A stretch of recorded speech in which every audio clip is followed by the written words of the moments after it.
Hello, everybody. Welcome to another locked down edition of Frame Trap. I will be your host, Ben Moore. Joining me this time is Bradley Ellis. Hello. And Mr. Kyle Bossman. Hello. Before we get into the thick of things, I just want to know, this is the second Frame Trap we've done on lockdown. How is lockdown life treating you? Pretty good, I guess. I've been okay. I miss going outside sometimes to more areas, but there's been so many good video games lately. I guess that's helped a lot. Yeah, definitely. But yeah, could be worse. Yeah, it's for me, I'm kind of built for this. This is my regular old lifestyle almost. I think I'm going a little crazy. I think there are moments where I'm speaking to myself and it's like, oh yeah, I'm nuts now. But generally pretty good. Generally high spirits. When was the last time you spoke to someone in person? Anytime I order fast food. Okay. That's it though. That's it? Okay. Yeah. Is that kind of how you've gotten around needing to go to the grocery store a lot, is just delivery? Yeah. And yeah, Soylent helps. You can basically skip a meal if you have Soylent. And then, yeah, I got more stuff in my fridge than I'm used to. But yeah, dude, I feel like I'm eating less. Yeah, I feel like I'm just skipping stuff because I don't want to deal with it. Mm-hmm. Yeah. When you're having these moments where you're like, oh, that's an effect of the lockdown, you're talking to yourself, is that during a game where you're like, oh, that was BS, or that was really exciting, or something like that? It is when I'm walking around, when I'm looking at my laundry and talking about something completely irrelevant, dude. I'm normal when I'm playing games. Very, very normal. It's when I'm making coffee that the mind starts to wander. Yeah. No. That's pretty fascinating. Yeah, it's weird. Kyle, I sort of agree with you that I was kind of a stay-at-home person anyway, but there are definitely times where it's like, oh, I just want to do a quick errand. I just want to go pick up this thing at the grocery store, or I just want to go here and rent a movie or something. And of course you can do a lot of that stuff online, but I always have that moment where I'm like, oh wait, no, I shouldn't do it. It's not necessary. I don't need to go out. I forgot to mention one big thing that's changed is I can't go to the gym anymore. I used to try to go 3 or 4 times a week, but it's I'm trying to work out at home now, and it sucks. I hate it. I hate working. Do you have weights? Yeah. Okay. But, I hate it. Yeah. It's so much harder for me to be motivated at home. I'm getting into squats and lunges, Brad. Ooh, squats, baby. Yeah. Stuff, yeah. I just think of the Final Fantasy VII squats. Oh, yeah. Yeah. And the guy doing this, he does the old bicycle thing. Sure, yeah. It looks like he's doing it wrong, or at least I don't do them that way. Has anyone else's sleep schedule been completely destroyed? Gone, dude. Yeah. I've seen so many sunrises. Yeah. I've consistently... I'll fall asleep at 7, wake up at 10, and then be up till 5. That has happened a number of times. I've been okay, actually. Nice. Fall asleep a lot around 1. Nice. So it's I'm trying to stay normal. I don't really like staying up that late anymore. I get kind of bummed out just being up super late. I don't think I'm a really late night person anymore. I think I've convinced myself that I like being up late because I like being up when no one else is up because it's just so quiet and peaceful. Sure, yeah. I like that feeling of true peace, I guess. I don't even think it's really true, but... Yeah, I just love that sunshine, baby. When I do look outside, it's super jolly out. Yeah, I feel like I can't go outside, though, and so... I know. Yeah, for sure. Well, to no one's surprise, right? This is the Final Fantasy VII Remake episode. What game could we possibly start with other than the Final Fantasy VII Remake? So... a little bit of context here. I've been playing it since Wednesday. Brad, you've reviewed it and finished it. And Kyle, you've been playing it since last night. Last night, yeah. It's actually really cool because my wife wants to play through it with me and enjoy the story. And that has been great. Nice. And Kyle, you and I are about at the same point. I think you're at the beginning of Chapter 6, and I just finished Chapter 6. And Brad is great about spoilers, so I'm sure you won't ruin anything, but as somebody who got to review it, Brad, I think this has been like your most anticipated game, not just of this year, but of anything. Yeah, a long time. Did it live up to your expectations? Yeah, I walked away from this game feeling very pleased, and I wrote this in my review, like feeling very comfortable about what will come next in the next part. Were you disappointed at all by, and you don't have to go into where it ends, but did the ending of the story feel abrupt or unfinished at all to you? No, I mean, I always knew what the story was and like what the remake was going to tell and where it ends, and I kind of had a feeling where it would, but it did more than I expected, I'll say. Okay. Like, things change and I have questions, but it's not, I'm just like kind of like, oh, well, now I get to see what the next part, kind of what's going to happen. So satisfied, but looking forward to the next part. So Ben, I am curious, what is on and off the table for this discussion? On the table, I think we got to get into structure, right? Because I think structurally it's very different than the original Final Fantasy, and I think that is worth talking about. I think combat is definitely on the table, and I think along with combat you have customization as well. I would say there's some things that are what I think are completely new. I don't remember being in the game, but I'm like, is that in the game? There's a lot that's new. There is a lot that is completely new. So I'm going to assume that thing that I thought was new is new. I don't know what you're thinking of. You could ask me later. Okay, I'll ask you later. Yes. I mean, I don't want to hurt the discussion by being too non-spoilery, but I don't want to spoil things if we don't have to. to. I'll just say then, instead of saying that, I'll say that it's been very fun to see new things, to see interesting wrinkles and expansions upon what my expectations were in the first place, for sure. I think that moment really hit me, Kyle, especially when you kind of get to the slums and it's like, all right, go do these 5 side quests, go run around, go talk to all these people.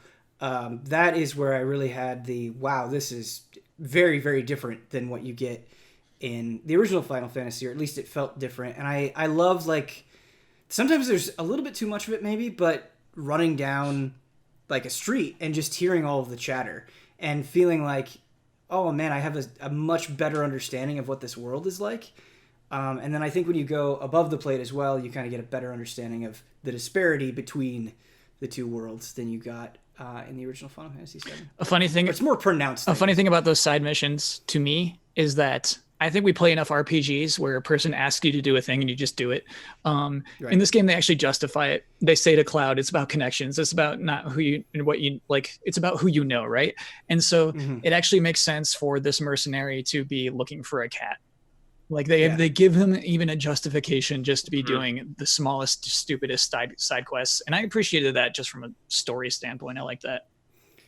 Along those same lines, Kyle, something else that I really like is, I feel like sometimes in an RPG, you know, your main character has a very particular attitude, but they're just doing things without question or without anything. Like, Cloud is still Cloud no matter what he's doing. If he's going and getting cats, he'll remark about how stupid it is, you know? Like, you feel like he is responding to what the player is asking him to do. Yeah. In a way that's pretty neat. Yeah. I also, I just think it's funny. That's all. The weapon shop guy. So you meet this weapon shop guy pretty early on, and he's like, man, he calls you a punk ass bitch. Because you essentially shake him down. Yeah. Yeah. And then you do like one thing, and he's like, oh, you're amazing. Let's sell some weapons. And so I thought that. Well, it's because he wants like people to know that you went to his shop to buy stuff. Oh, it doesn't even bother me. No. I just like that too about it. Yeah. Biggs and Wedge talked you up. Yeah, they do. Yeah. Boy, that's something that I think we should comment on, is just how expanded so many of the characters are. Like, Biggs, Wedge, Jessie, way, way, way more involved than they were in the original game. In pretty remarkable ways. There are some things that you do with those 3 characters specifically that I was like, oh man, this is great. Like, I feel super attached to these characters. In a way where it's like, the 4 of these characters could be their own RPG party. Yeah. Right. You can almost buy this game. You could be like, this is its own adventure. This is really nice. Right. And yeah, just the role of like so much is expanded. I feel like I'll keep thinking of things that kind of pop into my head. There's so much about this game that I like. I really love the way that they handle kind of music as a collectible. Yes, I feel like, so I do really love that. The only problem is that there's no like clean version that I could find the way to listen to the music in the game. Because those records you get are really cool, like remixes of the songs, but it plays off the jukebox where it kind of sounds like it's playing off a jukebox. I wish there was a way to hear more like a super clean version. Hey, sure. I did. I bought the soundtrack. Oh, okay. I paid up. I don't have. It's not out yet though. Well, yeah, it's a bummer because, like, even getting the super mega first class edition, they do the thing that a lot of RPGs do, where it's like, well, here's a mini soundtrack. Yeah. Like, here's a few songs off of the official thing, and it's like, really? Okay. I have a question. So you have the pre-order summons or whatever, the extra ones. I didn't have any of those. Yeah. How are those? So I got Baby Chocobo for the pre-order, and Baby Chocobo is just cute. It'll help you in very early fights and then be worthless for the rest of the game. Yeah, that's kind of what I figured. Yeah, it was a neat way to just have an early summon that is inconsequential, but just a neat thing to have. Yeah. Yeah, I mean, my opinion on this could definitely change. I wouldn't describe the pre-order summons as inconsequential. Like Carbuncle, for example, is pretty good. Not like game breaking, I would say, but Carbuncle offers some support. And his like ultimate ability, that full heal, can come in really handy with where I'm at right now. And so that's been really good. And I agree with Kyle's assessment. Chocobo Chick is cute and Cactuar is cute. Yeah, tell me about that Cactuar. That's the one I want the most. Does it do 1,000 needles? I don't know. Does it? Yeah, he does. Yes, he does 1,000 needles. So you get like summon abilities, and I believe, and comments can correct me if I'm wrong, but I believe the summon ability is 1,000 needles, and then the ultimate ability is 10,000 needles. Oh, cool. I've summoned Cactuar once or twice, I think. So, yeah. It's interesting because Ifrit is like the only one the game has given me, and the other three have just been, he's so order bonuses or whatever. So sick, dude. Ifrit is the only one of those four that changes your stats. Yeah. Whereas the others you equip and they have no. And what's funny is, so Final Fantasy VII, the original, I played after 8 and 9. And while I still loved it to death, there were moments where like I summoned Ifrit and I'm like, man, this thing is lame. He looks so dumb in the original. And so in 8 or in the original 7? Original 7. Okay. Original 7, he's just kind of like a blocky man. He's just like weird, like non-textured even. Yeah. And so, yeah, it's just such a fun upgrade.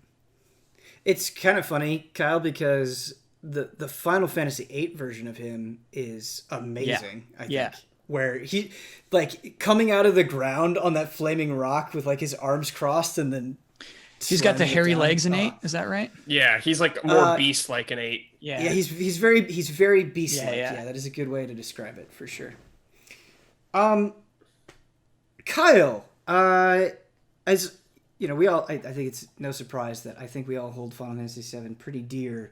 How are you feeling about all of the newness, all the changes, this sort of new take on Final Fantasy VII? I love to death, dude. It is, there were moments where I said they really just rethought making this a video game, and not even just nods and winks, right? Just what would be fun, what would be interesting, what can we explore here? And I'm admiring this game's creativity. Without getting too specific, that mission that we alluded to, where you're hanging out with the other Avalanche members, meant a lot to me. And just in terms of making these characters people and making this environment a place that people live in, making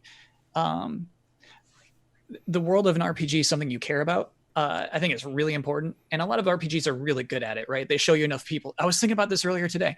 I was thinking about Alderaan. I was thinking about how you see Alderaan blow up in the first Star Wars movie and you don't care. You never saw anybody on that planet. Yeah. You have no idea what that planet looks like. And so the job of an RPG and most movies, right, is to make you care about the world that's at stake. And this not only does that, but it makes us care about the characters who are at stake.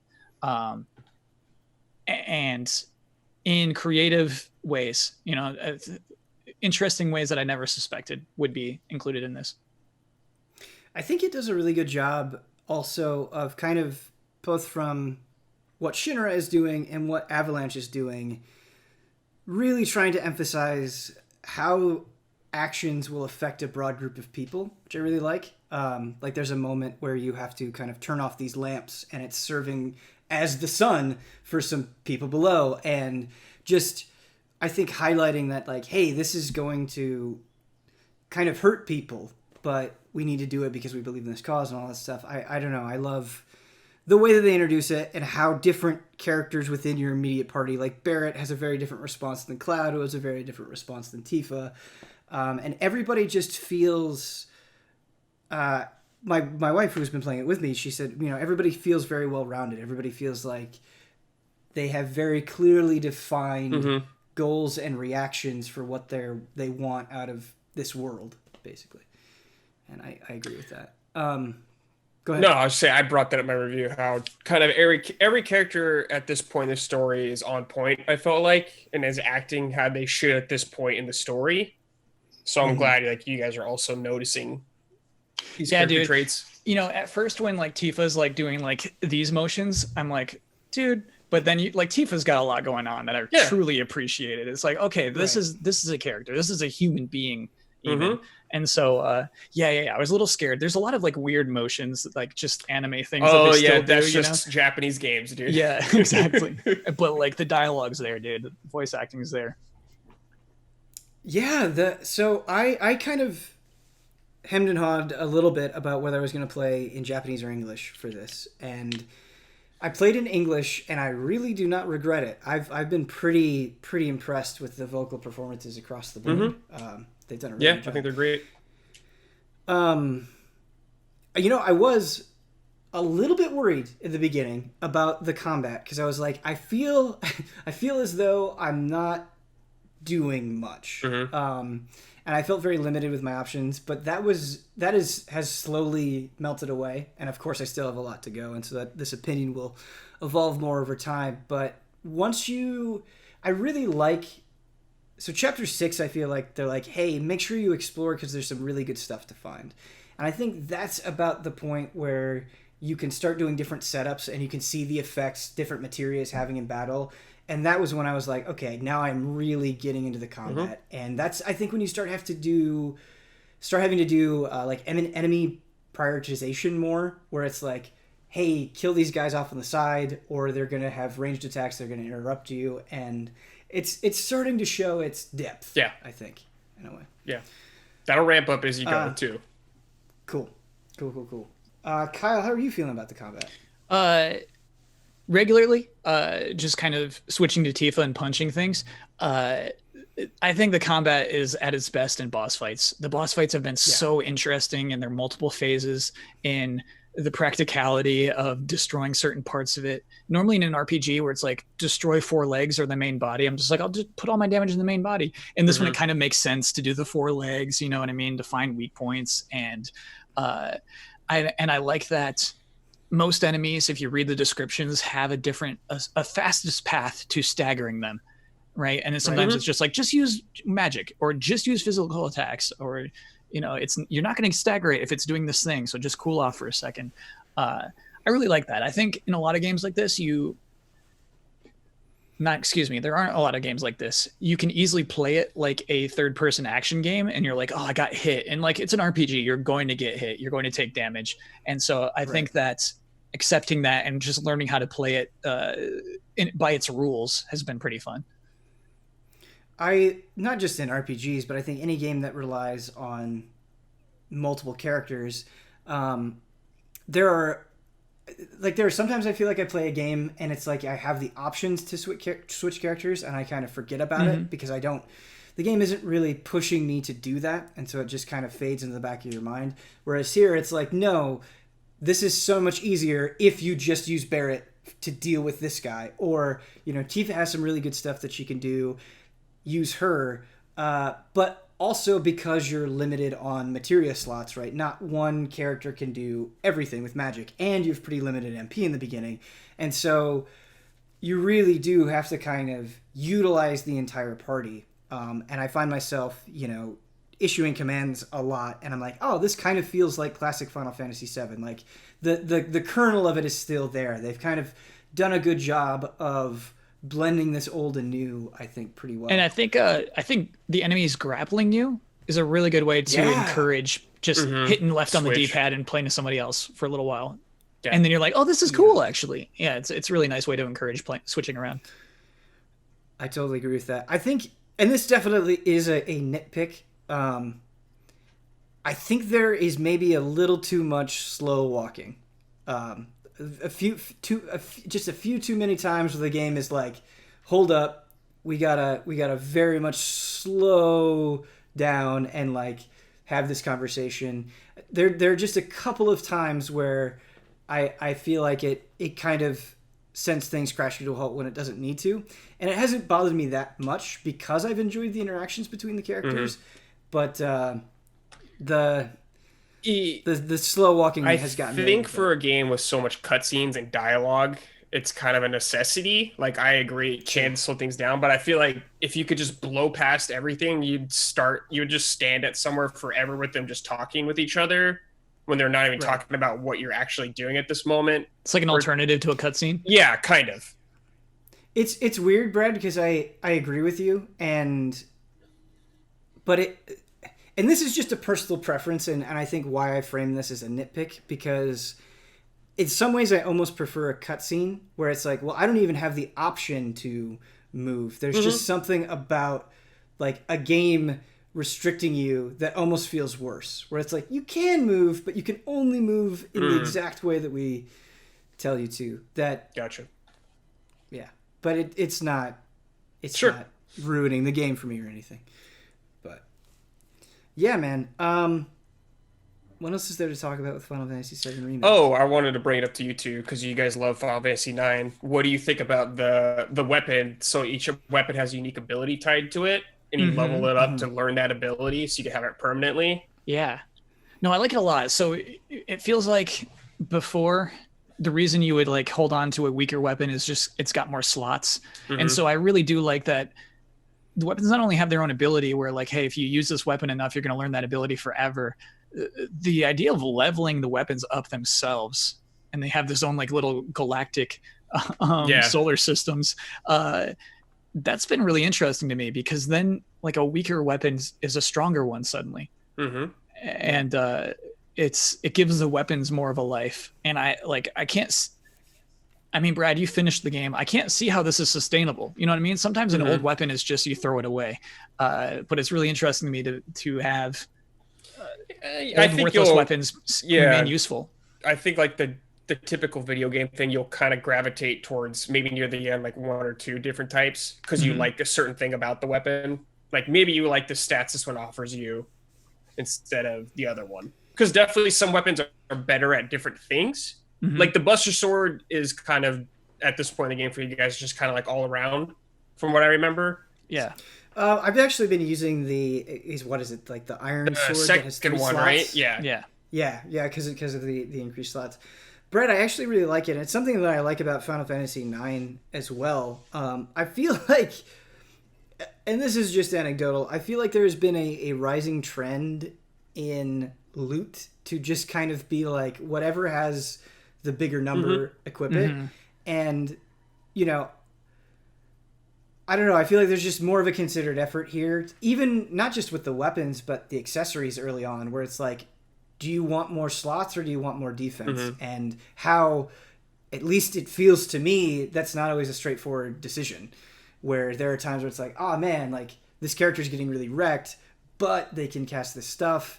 And like, I don't know, there's the right amount of depth, I think, where, you can talk about the accessories, you can talk about the weapons and how they level up, but that also applies to the materia, right? Like sometimes keeping materia around just because you want to level it up and increase its potency and then reevaluate it. Like, I don't know. I love it when an RPG is always making you second guess yourself. and you're not just going into every battle doing the same thing, just wanting bigger numbers. Yeah. So yeah, I'm curious to see. Like, I don't think I'm at a point in the game yet where it's like gone full throttle yet, I guess, for lack of a better way to say it. And so I'm curious to get to the end of the game to kind of see what the final. Do you mean like combat wise? Combat wise, yeah. I mean, yeah, you unlock hard mode when you beat the game, and in hard mode, you don't regain MP by resting or anything. Mm-hmm. You can't use items, so it's going to be really about materia management. Yeah, of having the right materia and the right abilities in the right time. Items, that's cool. Yeah. Is there like a new game plus into hard mode? So like when you beat the game, Ben, you unlock hard mode, but you could pick any chapter you want at any time, and you could change the difficulty right when you start. So you could be like, I want to do chapter 3, I'm going to set it to hard mode. And that's hard mode, there's exactly how Doom a few things that you can only get in hard mode too. Nice. Okay, cool. Cool. Has hard kind of lived up to its billing? Yeah. I beat I think I've played the first 3 chapters on hard mode, and the boss fights are especially is like really focus up, because like I'm level cap ready, and that's when it becomes more about materia management. Nice. Doing proper builds that work for you. Right. Yeah, man, because I haven't even really gotten equipment where it's like, okay, now you can have linked material. Yeah, and all that stuff. So that really changes things quite a bit. Right. Yeah, for sure. I had a question. Oh, you brought it up, but I actually really like the vending machines as well, because they do this interesting thing where, like, sometimes when you go to a vending machine, certain things will be on sale, or they'll have things that you can't normally buy, like ethers, and so I think it just sort of adds this fun little discovery where it's like, oh man, I don't need they could have just had regular items. Right? They could have always just had like potions or high potions or whatever, and so you could be like, well, I don't need to go and visit this thing, but because there's some randomness there, I think it makes it kind of exciting to uncover. They have music. Yeah, exactly. A lot of the portable vendors have unique music only at that specific one, so you want to keep an eye out. Like a lot of times you could hear the song when you get close to it, you'd be like, oh, okay, this is something I don't have. What a fun collectible, right? Yeah, there's a lot of songs too. Cool. And it's not just the songs, Kyle. It's the album art. Oh my god, they're so good. Yeah, they won really me right away with Tifa's album art, and it's just like, this is... that's the one I was going to bring up. Yeah. There's some good stuff. So Ben, I mean, I really do like that. At this point in the game, for me, high potions are a hot commodity. Sure. And that's rare in any RPG for like a high potion to mean anything past the 4th hour. You know what I mean? I should just be able to spend all my money on high potions, but they wisely don't allow me to. And so really trying to minimize damage is an important part of the game instead of just holding down square. And so I do really like that a lot. Brett, there was another minor nitpick that I just thought of now that we're talking about items and stuff. So I think the bench, I feel like the benches have been spread out enough that I'm like, okay, this is good. Like, this is convenient without feeling like too much of a crutch.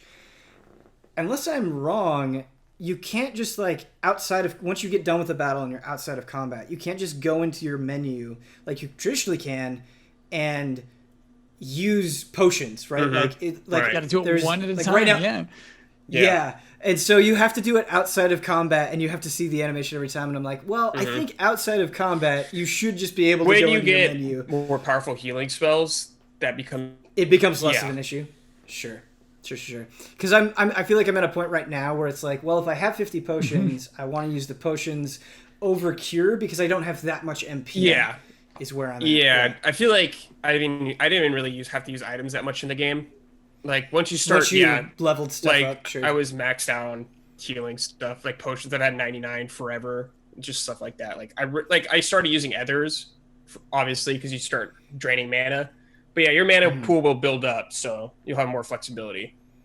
Do you guys have different tiers of materia? Like, have you leveled up? Yeah, I've leveled up a few things. Fire leveled up. Just leveled up. And Blizzard. I really like that mechanic of you being able to select the tier of it during mid-combat. Yeah. So you're like, oh, I just want to burn a normal fire, but like, oh, bigger boy, you need to use Viagra or something.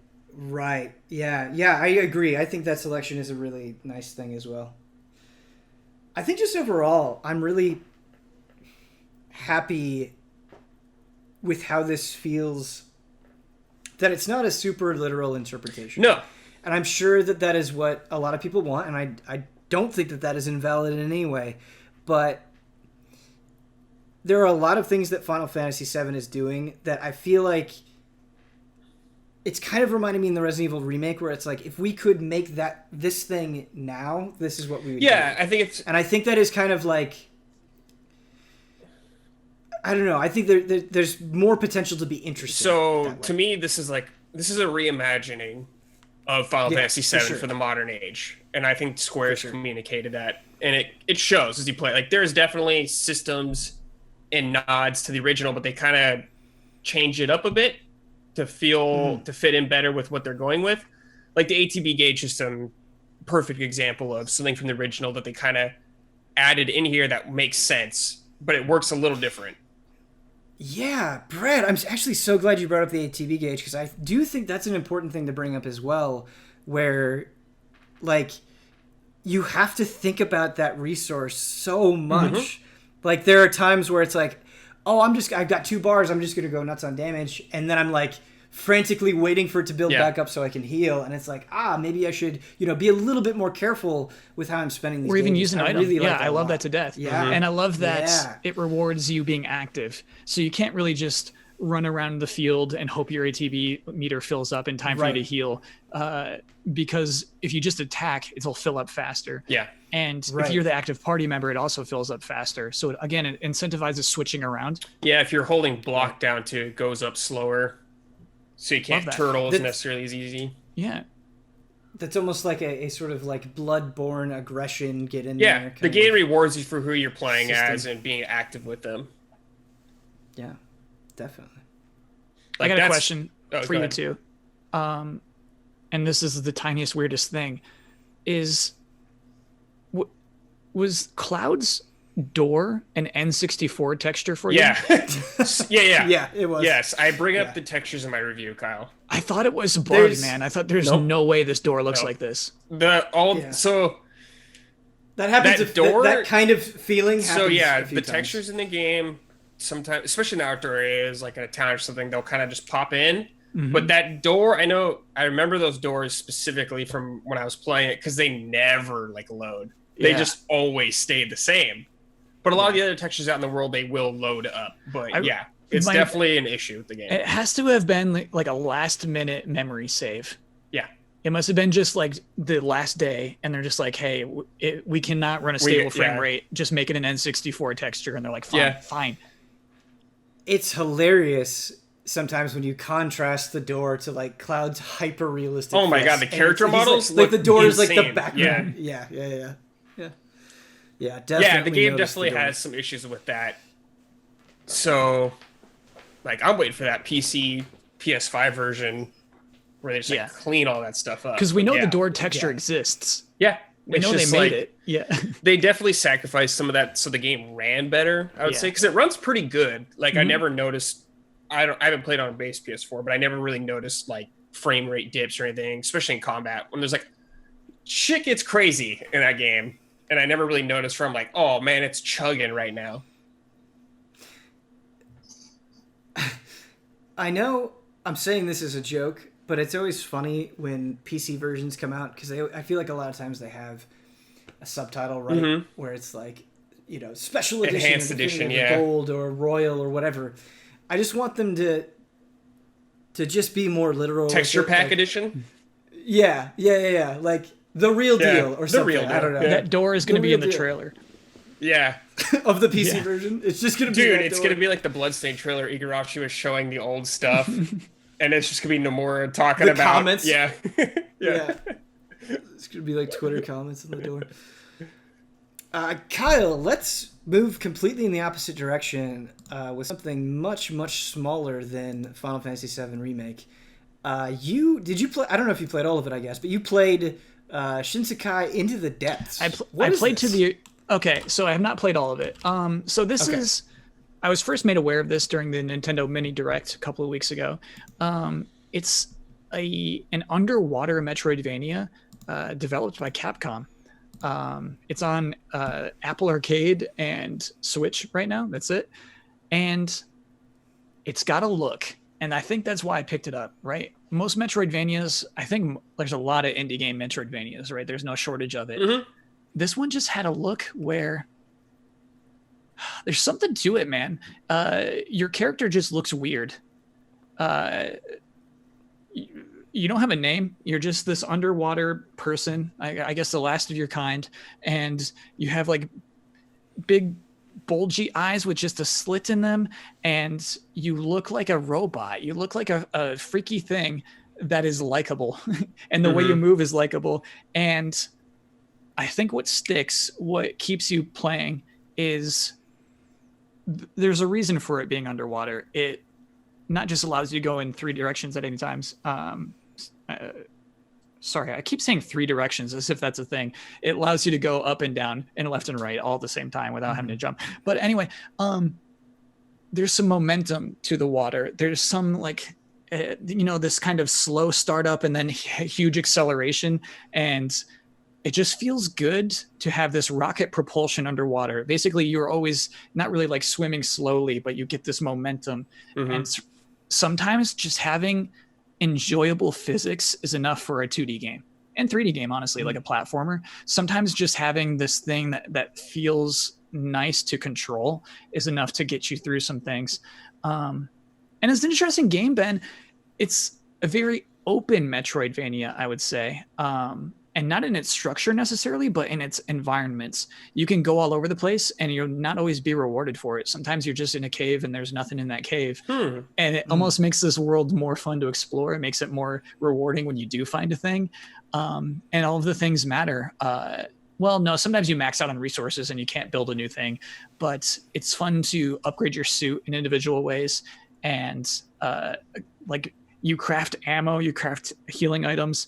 And so another thing in Metroidvania I like is when killing enemies matters, because you're going to see the same enemies in the same environments over and over in many cases, and so repeating enemies can be fun if they're giving you something for it. And so I haven't finished it. I might still, but I just kind of had like a good time with it this game. You mentioned resources and crafting ammunition. Yeah. Is that like a pretty pressing concern? Is there almost like a survival horror bent to it? Not if you explore. And so I think that's why it rewards exploring. I think that I'd be strapped for ammo if I was not going off in every direction outside of the one like pinging thing that they're telling me to go toward. Yeah. Is combat itself fun to engage with? Like, are there interesting mechanics with it, or is it just kind of point, click, shoot at a thing? You get basically what I have now. I think I have all the weapons. They're basically all harpoon guns, but just with different aspects. Like one will shoot a drill that goes into a thing. One connects you to a thing and you can like pull yourself toward it and punch it. One's this really cool harpoon that goes in 2 different directions and then basically creates an electrical tape that surrounds the enemy and electrocutes them. What I like, Ben, is that each of those weapons has a use outside of combat, in exploration and unlocking new areas and things. This is what I want out of basically any Metroidvania, is your upgrades also not only means like, hey, this rocket hits harder, but you have access to a different area and vice versa. No, so I would say the boss fights are pretty cool, but I would say just kind of wandering around and like pegging enemies with your harpoon gun, it's okay. Is there much of a narrative, or is it just kind of more about the exploration? It's got one of those cool narratives where you go to basically like libraries or books and it's all images. There's no textual, except for the beginning where there's like a brief monologue. There's no textual story there, but something happened. Interesting. Something happened to humanity. You see a lot of like wrecked buildings and battleships and regular ships and cars, and you're like, what happened to this planet? And you kind of uncover that as you go. This might just be my own lack of awareness here, but I didn't know that this was really a thing. Like, I didn't know that it was on Apple Arcade, and outside of the Direct. I feel like it hasn't been getting a lot of buzz, and this is from Capcom. I wonder if part of it is just kind of the struggle with promoting different sizes of things simultaneously, right? Where you have Shinsekai coming out on Switch, but then you also have Resident Evil 3 Remake, which is kind of your flagship thing. I wonder if that's just the sole reason or what. I think it's hard for any 2D Metroidvania game to garner attention today. Sure. It's really hard to stand out. This one visually stood out to me, and that's why, I purchased it, but it's hard to market it. I think it's so hard to market this kind of thing. It's funny, Kyle, because I feel like in the days of Shadow Complex, yeah, promoting something as a Metroidvania was like how you did it, and that was exciting because it didn't feel like there were so many. Whereas, I agree. Now there's no shortage of them, and so it's funny how things change like that for sure. Definitely. Sounds cool, man. I didn't even know this existed. Yeah, man. It does sound cool. And it's limited, right? It is cool. It is not great. It doesn't achieve greatness. And so it is really just like a pretty cool chill down game. But yeah, like a lot of times, like I don't need a game to be great. Yeah. Like if I'm just enjoying for what it is, that's enough sometimes. Dude, I got a game like that to talk about. Oh. Not great, but enjoying it for what it is. Yes, definitely. But Brad, you have a game that has been kind of on your... I feel like you've been chomping at the bit to play it for a long time. Yes. You've been diving in. This game has been on my backlogs pretty much since the PS1 era. This is a game like for years that has just been there looming over me, but I've just never gotten around to. But now that So had you ever played it at all? Because I've played it, but I've never played it before. Nice. And now that we're in quarantine, we got time to play. I beat Final Fantasy VII. I beat Resident Evil. It was time. I was like, all right, dude, let's get out the fat PS3. Let's boot this shit up. That's Chrono Cross. The PS1. I think it was like 2000 or something this game came out. Maybe 2001. Ooh, so late. 2000 sounds right. Yeah, it's a late PS1 game. Mm-hmm. Chrono Cross. So a weird, strange, but enjoyable departure from Chrono Trigger, I would say. Sorry to interrupt you, Brad. Almost 2000. So November 1999. Yeah, so it's like before, I think Final Fantasy 9. Oh, North America 2000. Yeah, Sorry. so it was like around Final Fantasy 9 time, I think.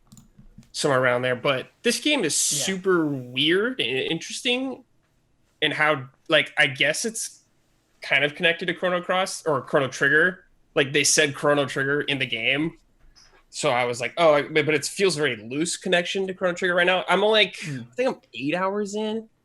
But what's really different about this game is two things. It's combat and it's party members. So this game has a shit ton of party members, man. Like a bunch of weird... Like, Kyle, the first party member you can get is like a pink dog that just fights with you. Awesome.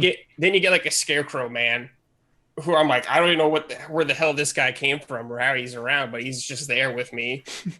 But at the same time, I think it has weakness in that department is you don't get a lot from the characters. They just kind of feel like random characters that are with you. So I don't know if that'll change, but dude, there's like, I want to say there's like 20 party members or something you can get. Damn. But you can miss a lot of them on the choices you make in this game. Like there was a part in the game where I could recruit 3 different people, but whoever I chose, I wouldn't get the other 2 until the next playthrough.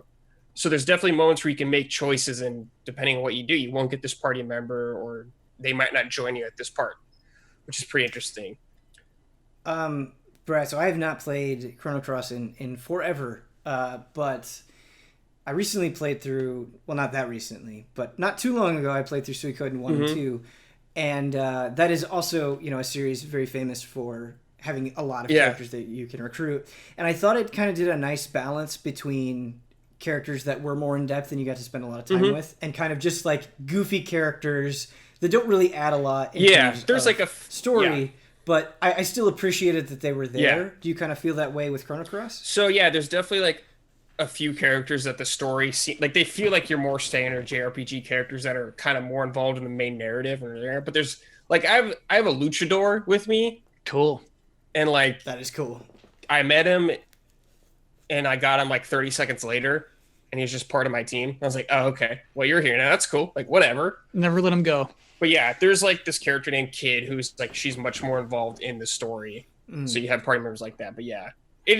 She's the blonde-haired girl, right? Yeah. But there's like a lot of weird characters in this game. So I think you would like that, Kyle. So, Brad, I tried playing this game in 2010, 2011, and I think I remember bailing because of the combat system. So, dude, the combat is so confusing. Yeah. And how it works. The game. So I don't know if when you got the, I haven't looked. I have the physical. I haven't looked at the manual if it explains combat more, but it doesn't really teach you how things work in the game, like how attacks work, how there's like elemental colors that everyone has, and certain spells have different colors. Like certain colors are better against other colors. They don't really explain it too well. So a lot of it was me fumbling around figuring out stuff, and I was just like, man, I don't understand how to use this specific thing. So I had to look up a video of how to play this, like understand the combat better.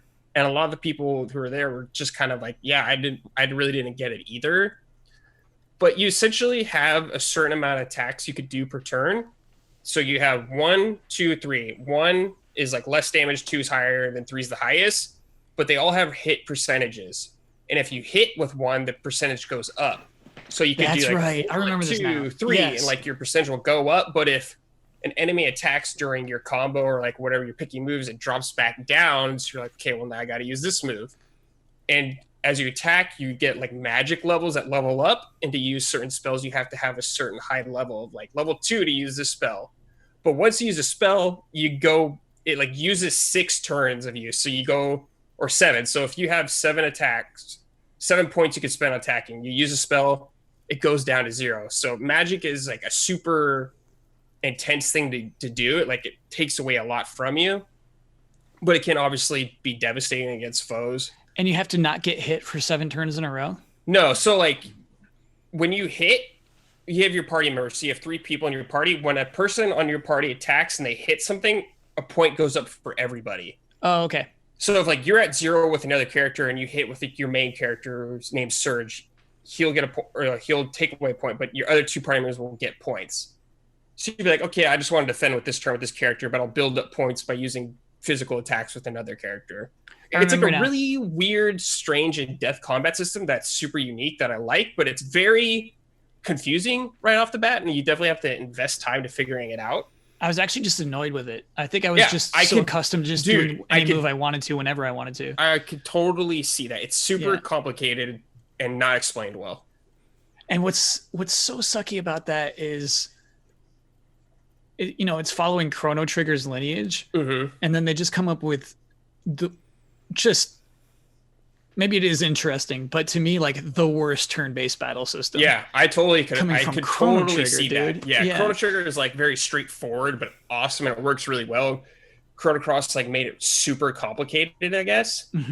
But yeah, sometimes I feel like with Square, and I think sometimes the lineage gets to them, and they're like, well, if we're gonna follow this up, it has to be crazy. Yeah. I've gotten that with different Square Enix projects where sometimes I feel like they overcomplicate things or convolute things just because of like how much fans love it in a way.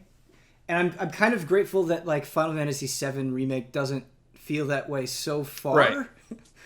We'll see. I've played a lot of JRPGs in my life, and it's definitely one of the most confusing battle systems to understand.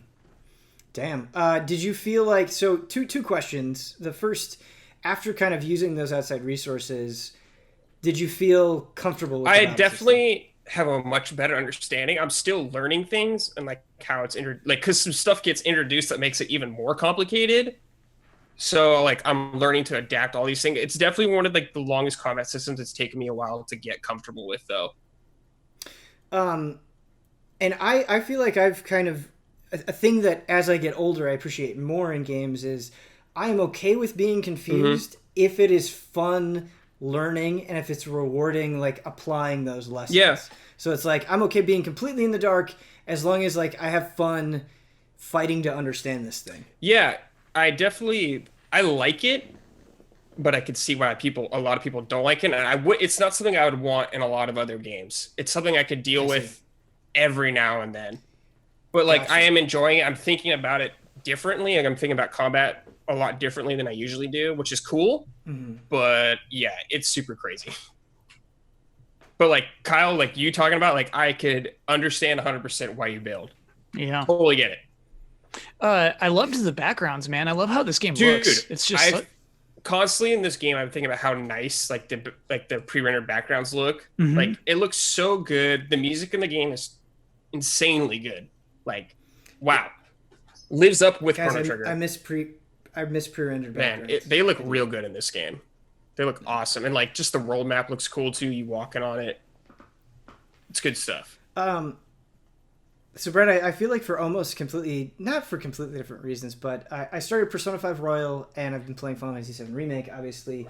And I feel like both of these games, outside of like some minor nitpicks, have very good flows to them. Like I think as I was streaming Persona 5, I was like, man, the quality of the presentation and like the quality of this music is making it easy to want to play a lot of this. And with Final Fantasy VII, you have those elements, but also just like, I want to do more quests, I want to level up more materia, all that stuff. So they have good hooks. Do you feel that way in Chrono Cross? Like, do you feel a good flow where you really want to keep playing? So I do enjoy the story. I'm enjoying going through the environments. There's definitely, the flow's different because some of the bosses I fight, like I'll wipe at just because I don't have the right preparation for the fight. Like I didn't have the right things equipped. I did, like, if I had knowledge beforehand, I might have been able to adapt better. But I'm kind of okay with it right now because it's been a long time for a game that's really done that to me, especially an RPG. But yeah, I do enjoy the flow of the game. I think the world itself is super interesting, and that ties in because just the pre-rendered backgrounds are so nice to look at. The music's so great. The combat system's super interesting and different. I mean, to me, it's not Chrono Trigger. If you're playing this game and expecting the Chrono Trigger like sequel to give you that same vibe as Chrono Trigger, it doesn't feel like that at all. It feels like its own kind of thing. But I think it's still really enjoyable. But like, it definitely has barriers and hurdles, I think, that are harder to get over than most JRPGs.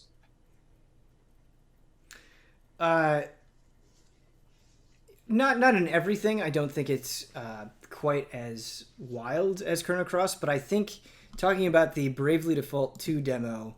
Oh yeah, Brad, I will echo kind of a lot of what you're saying about Chrono Cross and kind of just our talk about RPGs in general a little bit. So I finally played the Bravely Default 2 demo, and Kyle, I know you played it as well, and I don't know how else to kind of sum up my experience with the demo other than RPG comfort food, like almost intentionally so.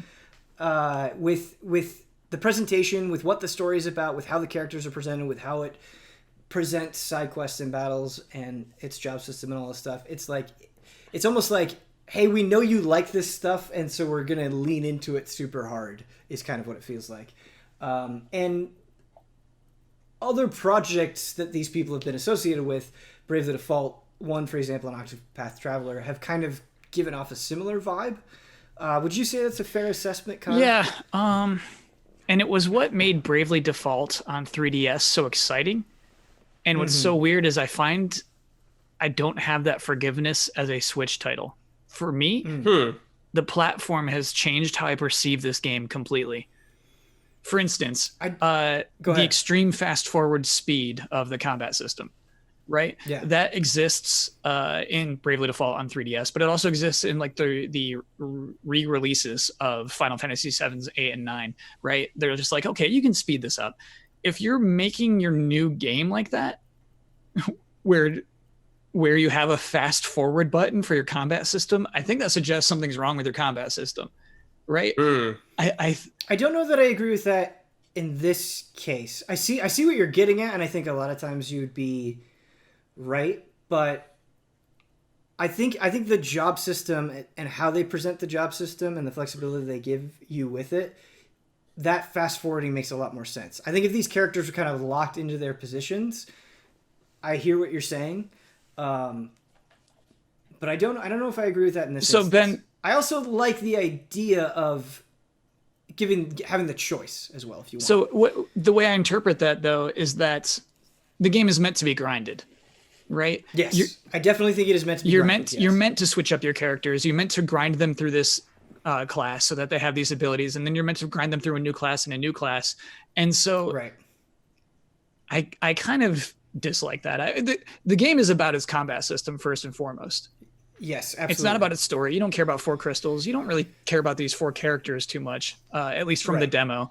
The town is just another RPG town, and the overworld is another RPG overworld. It's really like its defining factor is the combat system. And I mean, it's named after its combat system, right? It's the namesake. So I guess maybe that's the point.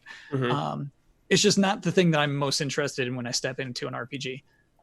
Yeah, Kyle, I totally agree with you. I think a lot of what you're saying is true. I think like the side quests in this game that were given in the demo, right, are literally go kill some wolves to get X number of wolf pelts, go kill some snakes to get X number of venom vials, bring them back. Like it is almost like intentionally and painfully generic in a lot of its presentation. And I think if you are somebody who doesn't really get into or love RPG combat, right? Like you said, that's not a reason that you're there. I totally 100% think you're right. I really like it though, and I think it makes some fair compromises where if you do like seeing the numbers go up, you do like experimenting with jobs and abilities, it's kind of like a heaven for you. Like if that's what you get most excited about, it does wonders. And I think along with that, I think the boss fights really push you, right? Especially in the demo. And they mentioned in the demo that things are going to be tuned a little bit harder. But even in just like the main story boss fight, you really have to stretch what your characters can do. You have to demonstrate a proficiency with the different jobs and how they mix together and what prioritizes what and when to brave and when to default. And it's like, oh man, I feel like I'm being really rewarded and really challenged. And I love how different job abilities stack with each other and how you have different options where it's like, okay, I can only have 2 jobs for this character. And both of these sub jobs feel like they make sense for the main job. So what I want to do. So I feel like there's a lot of room for player expression and creativity and just trying things out. And I think what makes that work is you level up the jobs really, really fast. So the max job level you can get in the demo is 7. And you can get there pretty quickly, especially if you have things on max speed. You know, it doesn't take that long to get there and experiment. So you still have to work for it a little bit, but it's not like this huge pain in the ass to max out a job in the demo and play around with everything. Don't know what it's going to be like in the full game, obviously, but I think if they keep kind of that same mentality, it's going to be a lot of fun mixing and matching main jobs and sub jobs and passive abilities and so on and so forth. So that stuff's fun. Ben, I was just thinking about this last night. Some things just irritate me for a long time afterward, and then I don't really realize it until I think out the thought.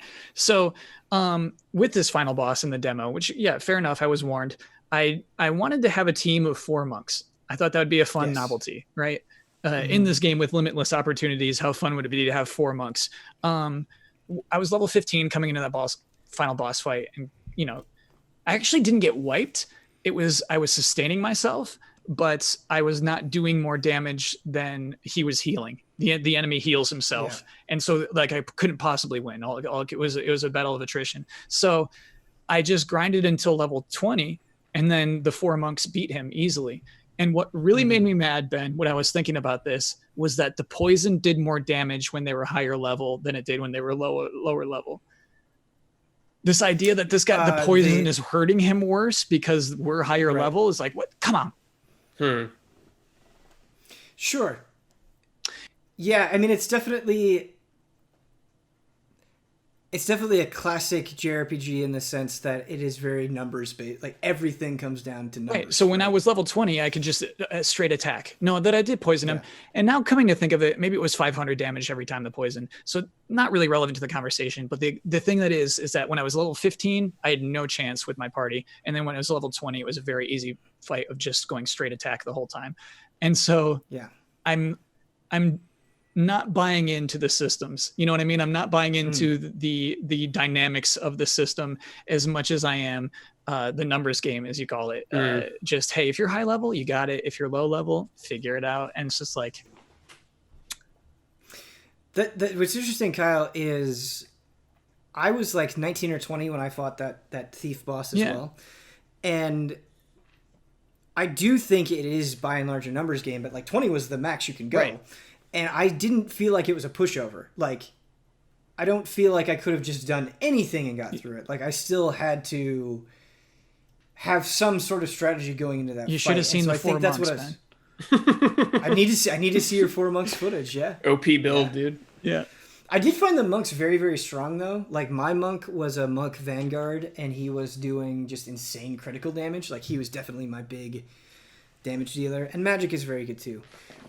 Kyle, a lot of what you're saying I can't disagree with, and I think you kind of alluded to it. The novelty of the original Bravely Default was the throwback kind of felt a little bit more novel at the time, and I think it does less now. Yeah. Like, a lot of the ideas that it's presenting, right? This Brave and Default system is not new at all, right? Right. This will be, What was it? X number of games that has used this kind of system. The fourth game, I think. Well, let's see. We got Bravely Default, Bravely Second. You have Octopath Traveler, which uses a very similar idea. And then you have this. So I do think some of the novelty is gone. But I think even fully acknowledging those criticisms, Kyle, that you had, and I think they're very valid criticisms, I just had a good time. Sure. Like, I just dumped 3.5 hours into it. And I think that's undebatable. Yeah. That's like, if you had fun with the game, then I think it has an innate quality. I think it's also one of those games where you probably know if you like it or not. Yeah. Like, I think if you enjoy playing the numbers game in RPGs, you'll probably get more out of it. You know, if somebody came to me, like you said, and they're like, I care most about story in RPGs, this is not what I would recommend. And what's funny, Ben, is so I'd recently played the Trials of Mana demo as well, and that combat system is dumb as nails. And story, I wouldn't say is complicated, right? Story isn't particularly unique or interesting, but loved that demo and pre-ordered immediately when it prompted me to upon finishing that demo.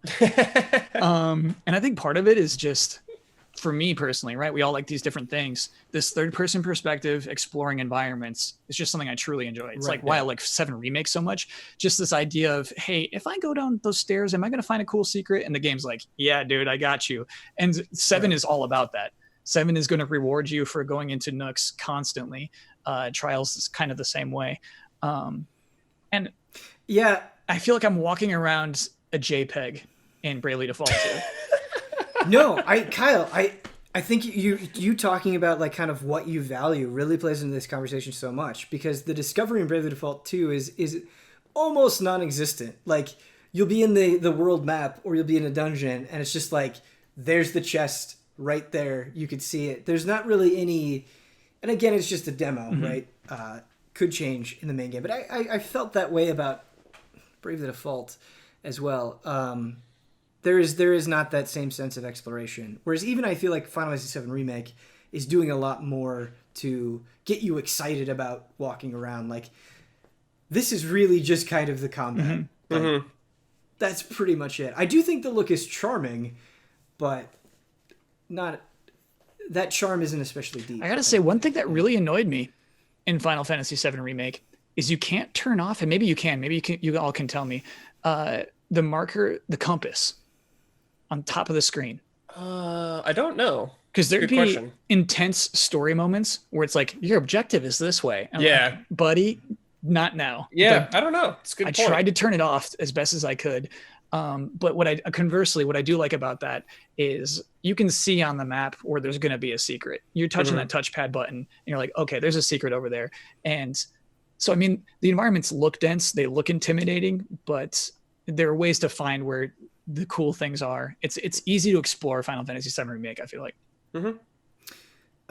Kyle, just to go back to the Trials of Mana remake. Yeah. I still think something that is very impressive about that game, that, like, you talked about the story being like not that wild and the combat being very simple, but just the idea of all of these different characters have their own stories, and you get to choose which stories you take on and how you engage with them. That's still unique today. That's cool. Yeah, that's still unique today, and I still think that's very cool. And so, like, sometimes it doesn't take much. Sometimes it just takes kind of that one unique idea. Kyle, you did get us caught in a frame trap. Oh, it's always me. It's always me. And it was right at the last minute. Was the touchpad button? Oh man, I thought it was gonna be JPEG. No, they're big fans of JPEGs. Okay. It's PNG they hate. Yeah. Man, it's fun talking about RPGs with you guys. So we're going to do that for this Cotton Friend nice. chat. Kind of. We're going to do a tier. This is going to be a cooperative. A tier friend list? chat. Oh, we're going to do a tier yes. list. We're going to do a tier list. Here's what I'm we're going to so do a tier excited, list dude. on. Get upset, viewers. So let me, before I tell you what we're ranking, let me give you the tier list categories. It's very standard. So the ratings are S, which is obviously the top, A, B, C, D, and F. F tier. You are not obligated to use all of them. You know, if you want to put everybody in S for whatever reason, that's fine. We're going to rank the core cast of Final Fantasy VII. Ooh. I'm going to give you 9 names, and we are going to rank these. Well, I already names. know some that Kyle doesn't like. So I gotta ask for a timeout already then. Are you going to Yeah. name some of the characters who are not in the remake? Yes. And then for characters who are in the remake, do we consider their modern version or do we talk about strictly the old version? We are strictly to put everybody on an even Okay, playing field. all right. I think that's we are fair. not considering anything outside of the original Final Fantasy Yeah. VII. We're not considering Advent Children. We're not considering Crisis Core. We're not considering Dirge of Cerberus. We're not considering remake. So it's just the OG Final Fantasy. Because I VII. would say If you are- remake gives everyone at least a 1 tier boost. At Sure. least. Sure. Yeah, it's cheating. Yep. Jesse S tier. Anyway, Yeah. Dude, she went up like 5 tiers. Yeah. she went up like yeah, she did. She went up a lot of tiers. I just want to say, if you are playing Final Fantasy VII for the first time and you don't want to hear about some of these characters or whatever, please skip over this part. There are timestamps in the description of the video or the podcast that you are listening to, so use that. But I'm going to give you these 9 names without further ado. Cloud Strife, Tifa Lockhart, Aerith Gainsborough, Sid Highway, Highwind. Barrett Wallace, High Wind. I had Highway Wind written down. High That's Wind. very funny, Of though. course it's High Wind. That's, Sid Highway. There's a highway. Highway. Yeah, Sid Highwind. It sounded wrong as soon as I said it. Sid Highway, Barrett Wallace, Ket Shi, Vincent Valentine, Yuffie Kisagari, and Red 13. Okay. Maneki. What'd you say, Brett? Maneki. That's his real name. Sure. We're getting real Yeah. specific here. Yeah, glasses up. Sid Highway. Goddamn. Okay, I'll start.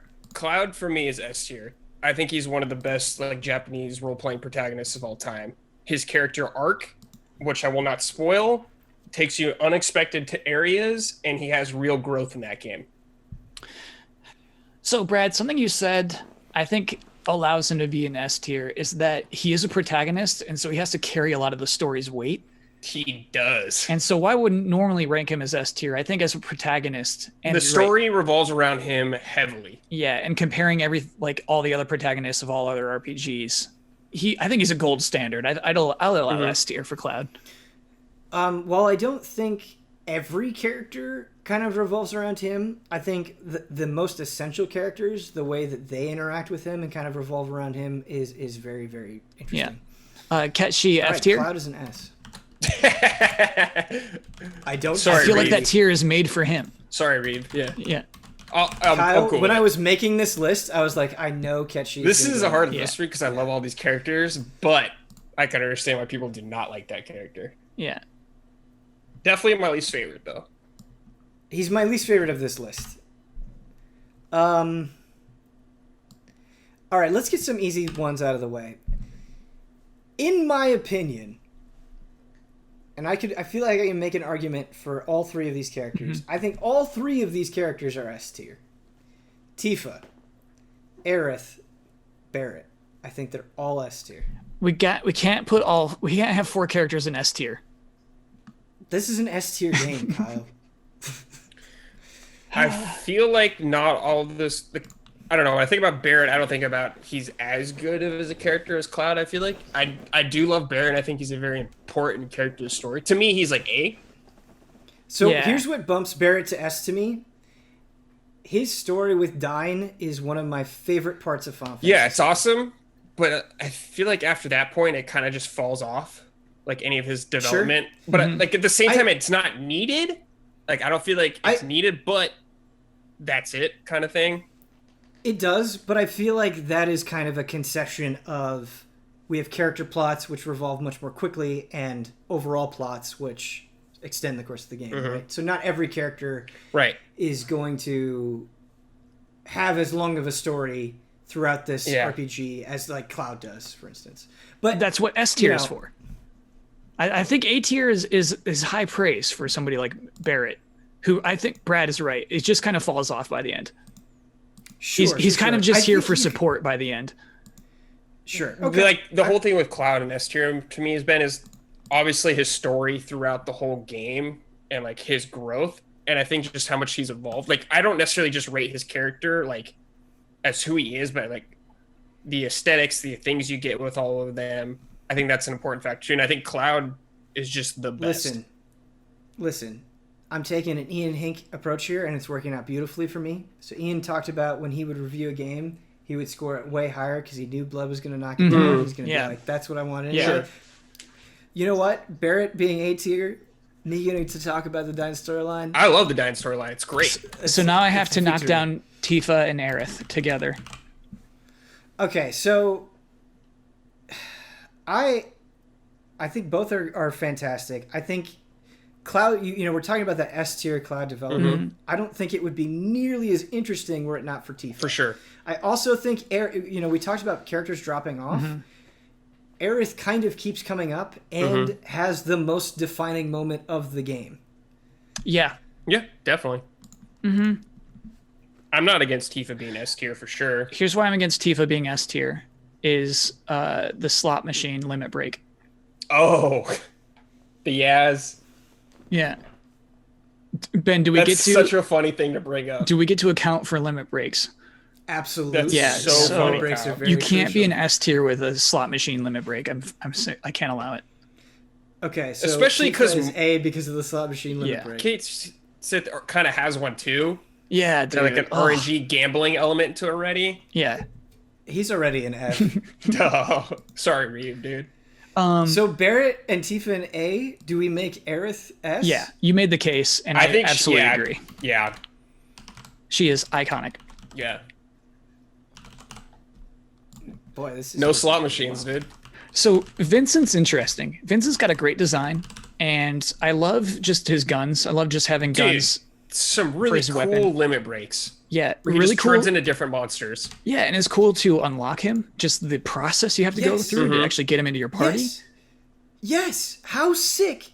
Yes. How sick is the fact that he's completely optional. Yeah. And he feels like a cool optional character. And I feel like that's as good as he can. B tier is as good as he can get with his story. With his role in the game? Yeah, with his role. Like, he's tied into some of the narrative, but it's more of, like, the background narrative. More. It's not like Cloud. It's, like, more like Lucrezia and Hojo and all that stuff, which is really sick and, like, his past, but I see where you're coming from.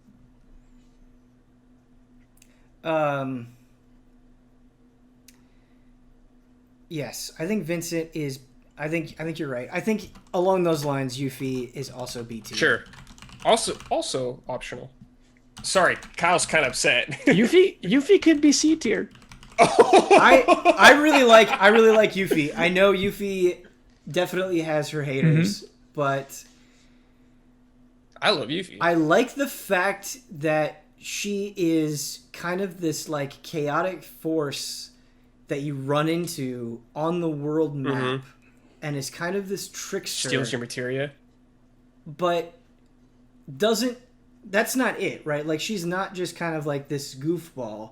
She is motivated. She's totally connected into Wutai. She's kind of like the face of that whole side of the story. And so I think her implementation, the kind of mischievousness, and the fact that she has more depth than maybe you expect are what I would say for B. Okay. I do like Ninja as a class. Yeah. Okay. All right. I think she's also a great character design. All right. But no higher than B tier. Yeah, that's fine. I've been thinking about Sid, and I actually think he might be D tier. I actually really like Sid. I would want a C tier for Sid. Okay. It's weird because I don't love. I like Sid, but he just is kind of likable, but I can't really go to bat for him as a so he's C tier, baby. Aggressive. Yeah, I don't understand why he's a dragoon. They don't seem related at all. And to me, Brad, his part of the game feels like it could have been a chapter, and then you could say goodbye to him. Well, you do the comeback later, baby. You get the payoff. Yeah. Yeah, to me, it's like... That's tied into the story, that whole part. Yeah. You gotta stop that meteor, Kyle. Yeah. But he could have just been a guy you say bye to. Bye. Sure. I just think I like that he's a dragoon, and I think that's sick, and I kind of like his angry attitude. I think it's a nice fit with the group. Okay. Because Sid's kind of like a shithead. Yeah, he's a lovable shithead. I love him. Yeah, I feel like so much about him can just be kind of described as lovable shithead. Are we okay with C tier? Yeah. Okay. Yeah. I don't think I've ever been as pissed at myself for a mistake as Sid Highway. He's not one step ahead of Ketchy. Like, he's at least 2 tiers higher than him. Fair enough. Yeah, I mean, if you compare him to Ketchy, sure. Yep. All right, so we have one actually more character left. Ooh. Yeah, I have some pretty strong. Let's go. Let's hear it. Ooh, okay. Let's hear it. I think Red 13 is A tier.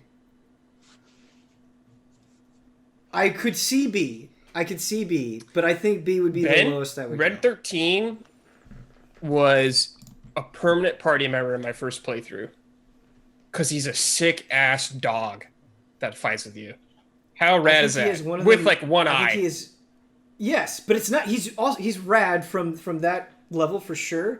I also think he has one of the most emotional stories in the game, and I think... Oh my god, dude. He is kind of the centerpiece for understanding what's going on with the planet. Mm-hmm. Like, I feel like he's kind of the face of that whole side of the storyline. Love him. Yeah, you know what, Ben? I'll allow it. A tier? Yeah, it's just cool to have that thing in your party. He's just awesome, dude. Yeah. He is just awesome as well. I think that's fair. All right. That's going to do it. I think that's everybody. Let me count. Yeah, that's everybody. Okay. So this is our official Easy Allies Final Fantasy character tier list. In S tier, we have Cloud and Aerith. In A tier, we have Barrett, Tifa, and Red 13. B tier, we have Vincent and Yuffie. C, we have Sid.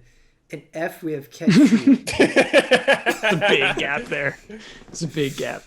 That's an intentional gap. I'm pretty happy with that list. Me too. Yeah. Okay. So we are going to do some shout outs, but you are both going to be responsible for breaking us out of the friendship. Okay. Mm-hmm. Please do it in a Final Fantasy VII themed way. How are we going to do shout outs this time? I actually did not think about this beforehand. You know what? We're going to have a sensual shout out. Sensual, okay. Whoa. So I'm going to bounce between you guys, and I want you to say shout out, and I want you to look at the camera, and I want you to wink. Oh, okay. But like really sensual. Final Fantasy VII Remake, good winks. Sure. Some of the best winks I've seen in a game. How are the faces, Kyle? Great faces, too. The faces Well, are on primary characters, great faces. Right, yeah, great faces on main cast. Yeah. Yeah. All right. Our shout outs are Blue, Kyle Bossman, Shout out. Caleb, Togi, Crawford, Brad, Shout out. Elthanas, Kyle, Shout out.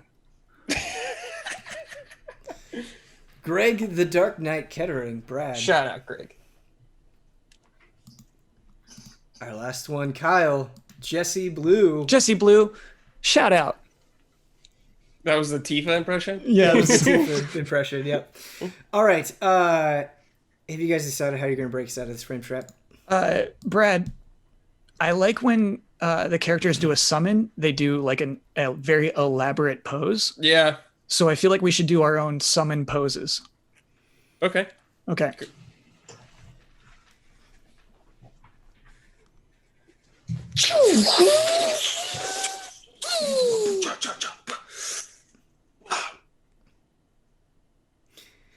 I feel like that was as much a like Power Rangers Kamen Rider breakout as it was Final Fantasy, and I'm totally okay with it. Not against it. The inspiration is clear. The inspiration. I can't wait to see Cat She summon something in the future. What that's gonna not look in my like. party, dude.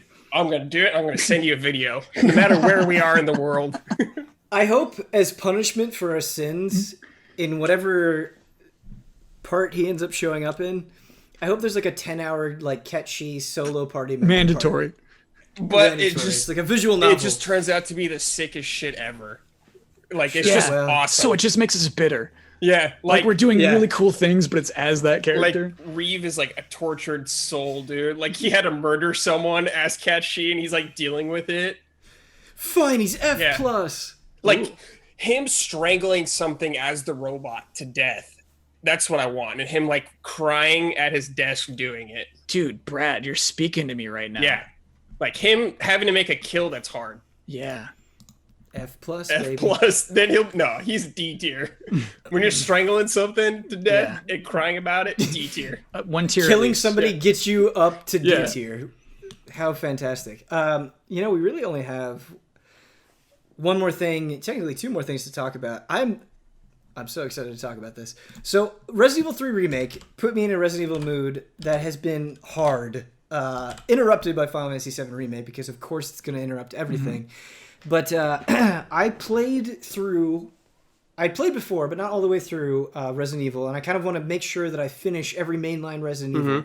So I played through all of Resident Evil 0, and I am pretty deep into Code Veronica. I feel like I'm deep anyway, the Antarctic base in Code Veronica. And playing these 2 games back to back has been interesting. My quick summation of Resident Evil 0, it's pretty bad. It's a pretty bad game that I ended up enjoying in spite of itself. I think the inventory management in that game just like drags it down so bad. Yes. It's okay. So I've played that game and I remember it being okay, but I literally don't remember anything about it. It is super forgettable. I remember Billy sucks. Like, who gives a shit about Billy? That's kind of what that game feels like. It like ties stuff in, but it feels super forgetful or forgettable. Filler. Yeah, that game's filler. It's cool because it ties into 1 in some of that stuff, but it's technically not filler, but the way in which it makes itself important feels very shoulder shruggy. Like it kind of feels like it exists to be the first point on a timeline, but it's not. It's not a cool point. It's just like, I guess this was the first thing that happened. Yeah. Neat. Cool start though. Very cool start. The train is actually fantastic. We can get into this. So, I think the reason why I like Resident Evil 0 in spite of itself is it feels like it's a game that has good ideas. It just executed on those ideas badly. Right. I think the idea of let's drop items wherever you want was to kind of help alleviate the annoyance of an item box where you're like, well, I don't want to get rid of this thing, but I don't have an item box nearby. And Resident Evil 0 is like, well, you can just drop it anywhere. The problem is that ends up creating way more hassle for you than an item box actually does, where you're like, okay, I have these universal item boxes. I can just go to, one of however many are around me, and I put something in there. I don't have to go all the way back into that specific room just to get that thing. And so that's really annoying. And I think the 2-character thing is really interesting. So you mentioned Billy being forgettable, and he is, but I think Billy's actually kind of a cool character, but he just has no... He feels like he has like no place in that game though. Like his backstory is so weird. Yes. Like, it feels like he has no lasting consequence on Resident Evil at 0. all. Yeah.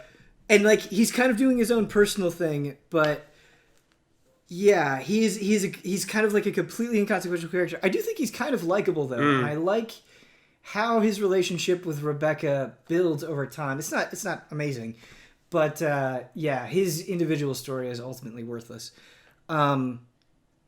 So in Resident Evil, right, like Resident Evil 1, for instance, you have these two different characters who are supposed to be very different, right? Chris can take more damage, but he has fewer inventory. Jill has a lockpick, which is very convenient. It feels like they're trying to take that idea and being like, what if you could deal with both of those characters at once, right? So Rebecca can't take as much damage, but she can mix herbs, whereas Billy can't mix herbs, but he can take a lot more damage, and he's a lighter, which is kind of not useful outside of very specific circumstances. And so I kind of like that idea of dealing with multiple people who have very specific skill sets at the same time, and how are you going to bounce between them to deal with them? The problem is, it just ends up being a pain in the ass. Like, when you're Billy, it's just like, they're not fun problems to solve. They could have made the problems interesting. Like, I think there's a way to design this where the split between the two is good, but the problems that you're solving just feel like you're doing your taxes, where it's like, all right, game, you're giving me a ton of herbs and I'm playing as Billy. Like, this isn't fun to solve. I just have to go get Rebecca, bring her here. She can mix the herbs. Like, that's not interesting. I don't feel like I'm having to make a fun choice. Whereas I think, like, I've also been playing a little bit of Resident Evil Outbreak. You get like 8 characters, I think, to choose from. And they are extremely defined, where it's like, this person is good at this one specific thing, and it's kind of being like, oh, who do I want to use on this mission? Like, those limitations are actually interesting without being too annoying, I feel like. Whereas Resident Evil 0 is just annoying. Also has maybe the worst boss fight I've ever done in a Resident Evil game. Brad, do you remember the giant bat? Kind of, yeah. That summons a bunch of little bats. Kind of, yeah. That thing is just bad. That's just a bad fight that the aiming system does not feel like it is up to snuff for. Resident Evil 0 is just kind of a forgettable game to me. Like, it definitely didn't stick with me. It's frustrating because there are times where it kind of works. Like, the final boss fight is really cool, I feel like. The very, very, very final thing you do is there's this giant Leech Queen monster, and it's weak to sunlight. Oh, the leeches! I forgot. Yeah, the leeches. The leeches and the leech mimic monsters are really annoying. Does this have the monkeys in it? Kind of a cool way. Yeah, the monkeys are awful too. They're called Eliminators. And again, they feel like they move faster than like the aiming system allows you to efficiently deal with. But the Leech Queen, so as Rebecca has to go around to all of these different like cranks and turn the cranks to open up the door so the sunlight comes in and you destroy this thing.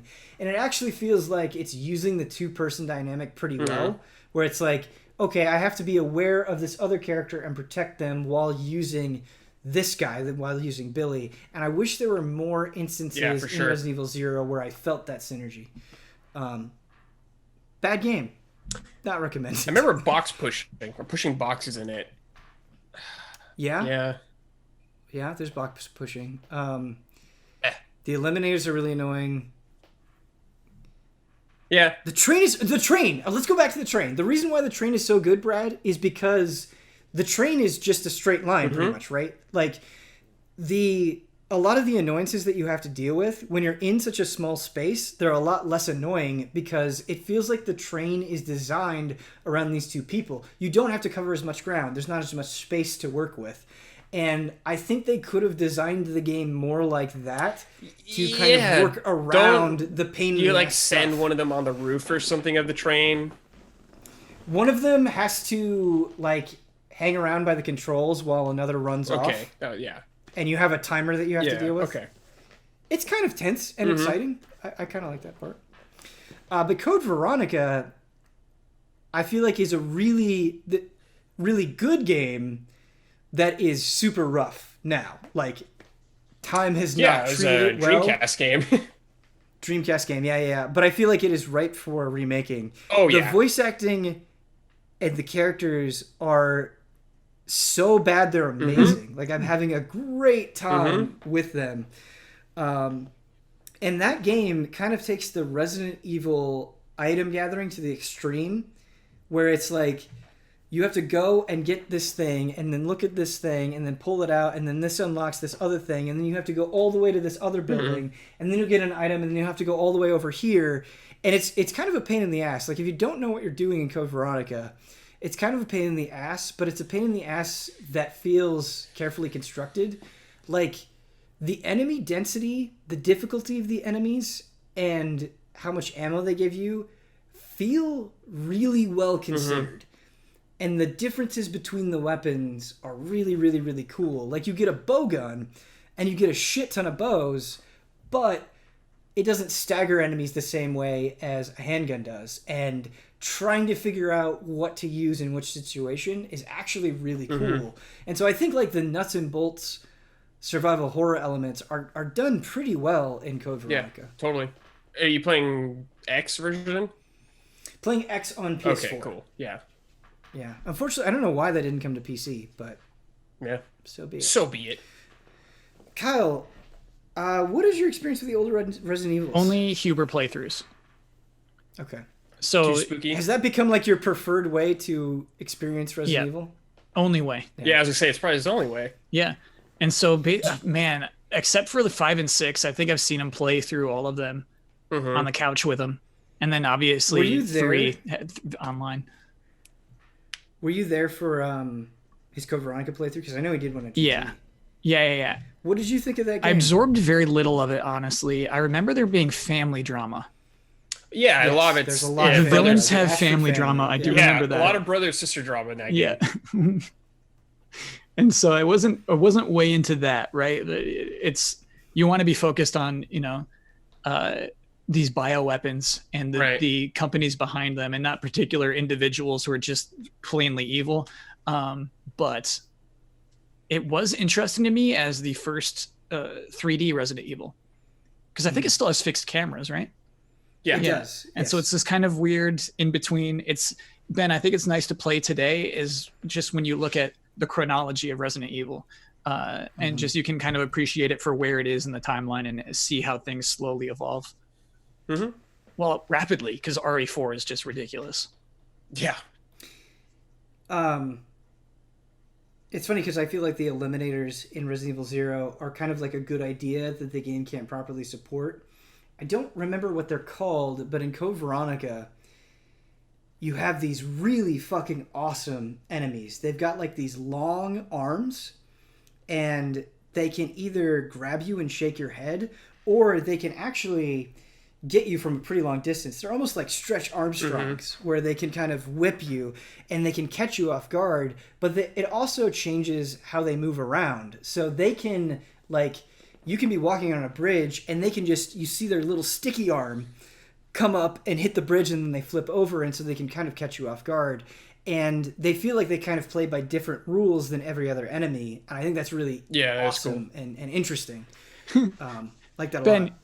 You made me think of one of my favorite things in Neo 2. Is a little cheap death, a little guy who's just been hanging out like under a bridge, basically, just kills you. But then every time after that, you know exactly where that little guy is. Yeah. And just like, and he dies, and you just... And you have your vengeance. You have your vengeance 15 times as you try to keep playing through this game, and it feels great every time.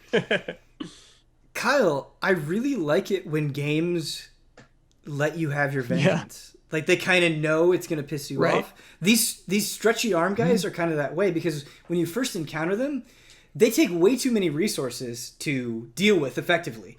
And so you're like, well, I'll just run by them. And because they have their annoying little stretchy arms, they're going to slap you. They're going to slap you around a little bit. You can't. They got too much range. But then you get these like explosive bolts. You get like this powder that you can mix with your crossbow bolts.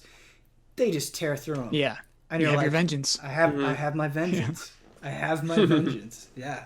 That's so funny. It's a thought I would never write down or think that I have, but I love that, man. I love when a video game lets you have vengeance. Yeah. It's very fun. I mean, not even like story related vengeance, but it's like gameplay driven vengeance is a truly unique, lovable thing about video games that obviously you can't have anywhere else. I think it has to be pretty calculated though, right? Because if they build up the vengeance too much, then the release isn't sweet enough. You know what I mean? Like the revenge isn't sweet enough. Sure. So you gotta find a balance. Brad, just before we end this conversation really quick, I'm curious to get your thoughts on this. Because I've been playing so much Resident Evil, it's really made me consider what I value in Resident Evil and what different styles I like and all this stuff. Do you have any strong preferences between like the different styles? You know, the very old school versus the 7 versus, you know, whatever. Like the biggest thing for Resident Evil for me, Ben, is setting. That's the most appealing thing to me about those games. That's one reason why 1's my favorite, because the Spencer Mansion is like my favorite thing ever. I do love I love the old ones, the fixed camera ones. I do like 4 a lot. I mean, I like all of them to an extent, but it's usually the settings that really drives it home for me. I've also been playing some Resident Evil 5 because I didn't play Lost in Nightmares, and I wanted to play Lost in Nightmares DLC. And previously I pretty much only played Resident Evil 5 co-op, and I loved it as a co-op experience. And myself and others kind of always shit on it as a single-player game. But playing through it single-player, I think Resident Evil 5 gets a bad rap. I think that is a much better game than a lot of people get credit for. I think it's definitely inferior to playing with someone else. But I think you can get the job done. That. I'm just saying, I think as a whole package, I like Resident Evil 5. That's all I'm trying to say. Yeah, I like Resident Evil 5 too. Talking about packages, sometimes things come unexpectedly, like this HOTTAKE! And it's funny. You know what, Ben? I'm actually relieved. There's a lot of ways that sentence could have ended. What are you thinking? Because I'm not sure. You said talking about packages. There's a lot of things that, and it's just like, you know what? I'll take a HOTTAKE. Yeah, you think it was gonna be like a comedy rant bit or something? Yeah, I thought Ben was gonna go in his classic genitals rant. Oh, yeah. Yes, my classic. Yeah, I got some shit to say about genitals on my video game podcast. You know what, Kyle? I'm half tempted to make this HOTTAKE now about genitals. Okay, all right. No, it's funny that we were talking about Resident Evil because it was kind of the impetus for this HOTTAKE. Well, not always a fun conversation, but I do think it is relevant right now. I want to talk about price point and dollar value for what you get in a video game. Okay, yeah. There has been a lot of conversation about Resident Evil 3, and there's a strong argument that it is grossly overpriced for its length and what you get. Not only kind of on its own merits, but in comparison to Resident Evil 2 Remake. And I also think this question is especially relevant now where, you know, a lot of people are going through financial hardships, right? Like this pandemic is causing a lot of heartache for people, and so people might have a lot less money, and so they might have to consider what they're spending their money on more heavily. And so I guess to start off this conversation, what do you think really provides value in a video game, and what are you comfortable spending?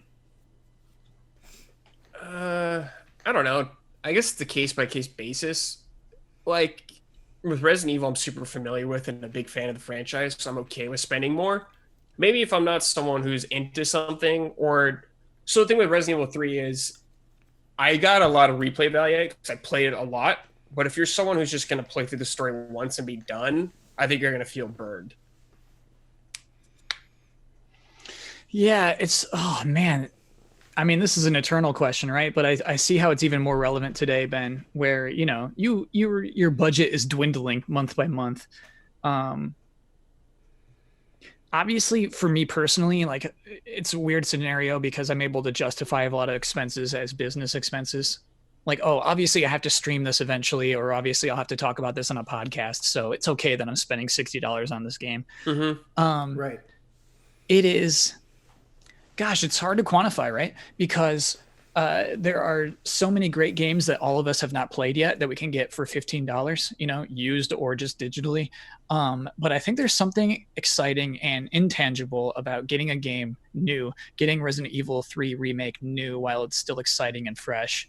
And that's when I'm willing to pull the trigger. Like, that newness gets me to buy so many games that I shouldn't buy. And I think it's an enthusiasm for video games, maybe generally, just like being part of this world and following everything. Like, honestly, I think that's a general fear of missing out. FOMO. Yeah. Yeah, it's so weird, right? Because like Neo 2 is a great example, right? It's not a typical game I would buy. It's a $60 game. I didn't stream it or anything. And, 2 months later, I would have never bought that game. But it was the weekend it came out. I wasn't playing a thing. And so I did buy that whole entire game. And obviously, in contrast with RE3, Neo 2 is ridiculously long. There's so much going on there. And so it's not a regrettable expense, really. And so I think that generally what I always recommend, and not to game companies, but to buyers, is consider your $60 lost the second you spend it. You know what I mean? Never say like, oh, I just wasted $60 on a super short game. It's like that money was wasted. It was gone. And you'll find that you enjoy it more. I think Capcom, when they were making this game, really thought that Resistance would justify the cost. Yeah, that was their answer. Yeah. And I don't know if it does. I think what's upsetting though, Kyle, and I like Resistance to a degree. Like there are things that I really like about Resistance, and I've gotten more out of it than I was expecting to. But I think Resident Evil 2 Remake, right? And this kind of ties into the value that they had as original games or whatever. But trying to ignore that and just focus on what Resident Evil 2 gave you in 2019, I think the fact that you had multiple characters that you can play through is a big deal. Yeah. And the fact that you could do Force Survivor and Tofu, both of it, like especially Force Survivor, like Hunk, I think was really fun for me. I had a blast trying to master that and go through that. And then, like a month later, you also got these completely free, if I remember correctly, Ghost Survivor stories that are extremely challenging and kind of fun to go through. And so, like, while individually, none of that stuff may be like this gigantic deal on its own, it felt like together it added a lot of value adds up to the for game. sure. And also, I want to add on to that. I think the newness, the excitement added value onto it too. The intangible quality of Resident Evil 2 Remake made it a valuable product. Kyle, I think that's a good point, and I do think that is playing into perceptions for sure. But I think the thing about Resistance that is not true about all that other stuff is it relies on other people. So, like, I was playing Ghost Survivors last night. We may reach a point a year from now where it's like, oh, it's taking, there's no one is playing Resistance. I can't enjoy this part of the game. 3 weeks from now. Yeah, there you go, right? Exactly. It already feels like the queues are kind of long. And so I think that's concerning. But I think it's also concerning when it's like, so for Ghost Survivors, for example, you can unlock accessories for doing particular things. And it's like, oh, cool, there's a reward for getting all these collectibles or whatever. In Resistance, it's loot boxes. Yeah. That's just less fun. Don't you aren't there more characters to unlock? No, not right now. Oh, the masterminds. Are there masterminds that you I don't know if you unlock them actually. Hebers told me of a mastermind that you unlock. Oh, okay. Okay. That's cool. Well, I know that you level, like, for masterminds, you can level up and you get access to, like, mastermind-specific creatures that you can lay down. Okay, that's kind of cool. That's a progression. That is kind of cool. That's true. But you're right, loot boxes are outdated at this point. Yeah, I think it's just, when we're talking about a game that feels undervalued, throwing loot boxes in there just feels rough on top. I think is what the sentiment that I'm Ben with the additional stuff they're adding it to the element of the game I don't really care about with Resident Evil is like the multiplayer mode. Like I want more single player things, and I think if they had more, like even if they had mercenaries mode, which was in the original, I think that would have helped a lot. Definitely, yeah, and a lot of people have said that. I think in a more general sense, though, to kind of pull back from Resident Evil 3 a little bit, and tell me if this is crazy, because before we do any conversation talking about money, I do think it's important to say that, like, I am totally aware at how privileged we are, right? Like, I am aware of that. We get a lot of codes for free. We get a lot of games for free. We're very fortunate to be in this position that we're in, 100%. On top of that, I also spend a lot of money on games, more so than I do any other entertainment in my life. Like, I really enjoy movies as well, and this is not a one-to-one comparison, I understand that, but the amount of money that I spend on video games versus movies or any other form of entertainment is way smaller because that is what I prioritize in my life. And so sometimes when I play a bad game that I spend money on, I'm kind of okay with that because I've emphasized video games more in my life. Like, I've kind of allotted for it in a way. Like, I get more mad when I go to a theater and see a bad movie than when I spend money on a bad video game because I'm more invested in video games. If that makes any sense. No, it's so weird, and it does make sense. Yes. Even though I may have spent a lot less money seeing that movie in a weird way. Yeah, I get you. So, and I think everybody kind of has to make those evaluations, right? In terms of investment level with things.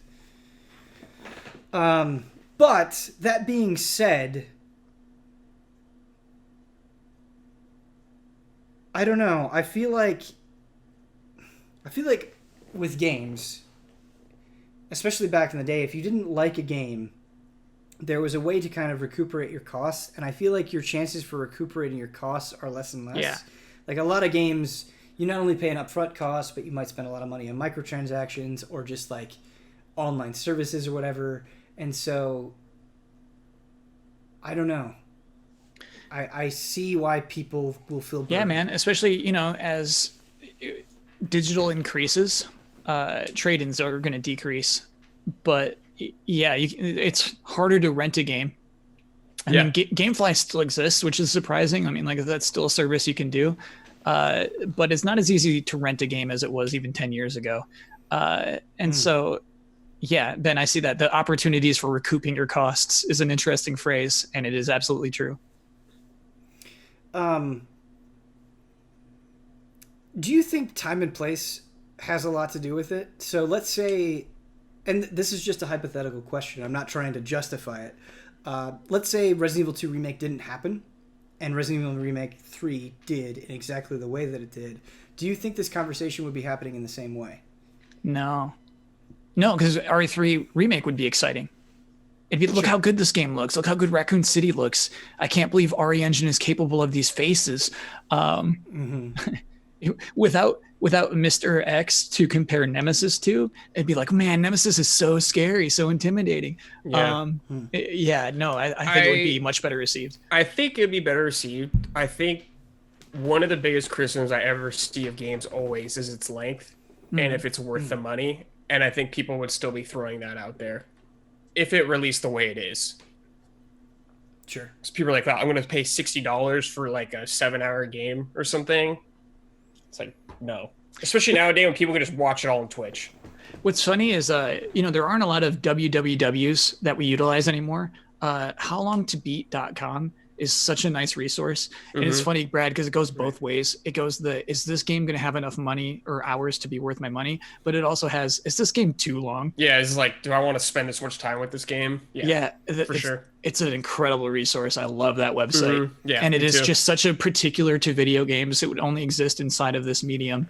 But is not even a thing that you would think about to make a website for unless you've played too many video games and you've bought too many video games. And I really appreciate that site. Kyle, How Long to Beat is like one of my most visited websites, I feel like. Like, definitely probably in the top 20 maybe. I don't know. What I'm trying to say is I use it a lot. And it's because it doesn't overcomplicate itself. Yeah. Like, not only is it a good resource, but like the way it presents its data is amazing and so clean, because you go there and it's like, all right, for this game, I'm only interested in the main story. It will tell you exactly how long that main story is. Then it's like main plus a little bit of extra stuff. Then it's like completionist. And it's like, these are the 3 categories that I want to see.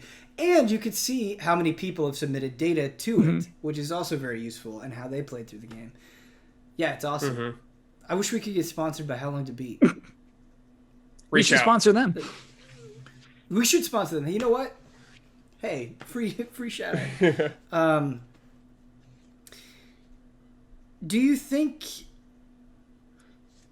this kind of conversation, right, over Resident Evil 3 and its price point, do you think it's useless in the sense that like it's too individualized to a person in their situation to really come to a consensus, or do you think kind of, optimistically as a video game community we can make some pretty well-defined guidelines for what is too much and what isn't? It's so weird, Ben. It is, the discussion happened, right? Nobody would disagree that there were a number of people who were disappointed in this game's length. And so there is a number. We don't know what that number is. There is an invisible guideline. There's an invisible wall of what is too short for a $60 video game. And maybe if we had more data, we'd figure that out. But what I love is that it just hits critical mass, right? So if people are complaining that a 40-hour video game is too short, they're not going to get out, nobody's going to read their tweet. Nobody's going to care about their comments. But when they start caring about RE3 and it just starts piling on, it just reaches this point where a general perception is that RE3 is too short for the cost. And so I think that's, Ben, I think that's super interesting, these sorts of things. The answer is yes, there is a limit, but I think it's impossible to really define right now. But I almost feel like even though it is undefined, it is felt. Yes. Right? Like you were, I think, yeah. That's interesting. I think with RE3, it's kind of weird because some stuff's missing from the original. I think when you have a remake and some stuff's gone, like they obviously changed and added some stuff, but I feel like there's like when I was playing through it first time, I was definitely waiting for certain areas. The clock tower. Yeah, I was waiting for the clock tower. That was my favorite part in the original game. Yeah. And it's just like, no. And I was like, oh, okay, well, all right, well, maybe they'll add something else. And like, kind of did. And I was just like, oh, okay. Brad, I think if the game was an hour and a half longer or something like that, a lot more people would be happy. Even just an hour and a half, honestly, I think would have changed perception. Yeah. So in my Resident Evil craze, I have been picking away at the original Resident Evil 3 as well, which I haven't really touched since I did the GT playthrough with Huber. And it has given me a less favorable outlook on Resident Evil 3. Sure, yeah. Which I still like and enjoy, and I think there's a lot to defend. But I think seeing, again, with fresh eyes, how they represented Nemesis in the original, I do think he is definitely and disappointingly underutilized in Remake. But yeah, but it's like at the same time, like, I'm glad there's no worm boss anymore. Because that sucks. I hate fucking worm boss. That was my least favorite part of that playthrough. But like, no park man really hurt. No clock tower really hurt. But at the same time, I think Carlos is fucking awesome. But like, yeah, the extra Carlos is really sick. Yeah. Are we ready for some emails? Yes. Cool. Boy, I feel like these frame traps have gotten shorter, and I can't tell exactly why that is. Like, if you just get into more of a flow, the more you do something, and that's a good sign. Jones wasn't on this one.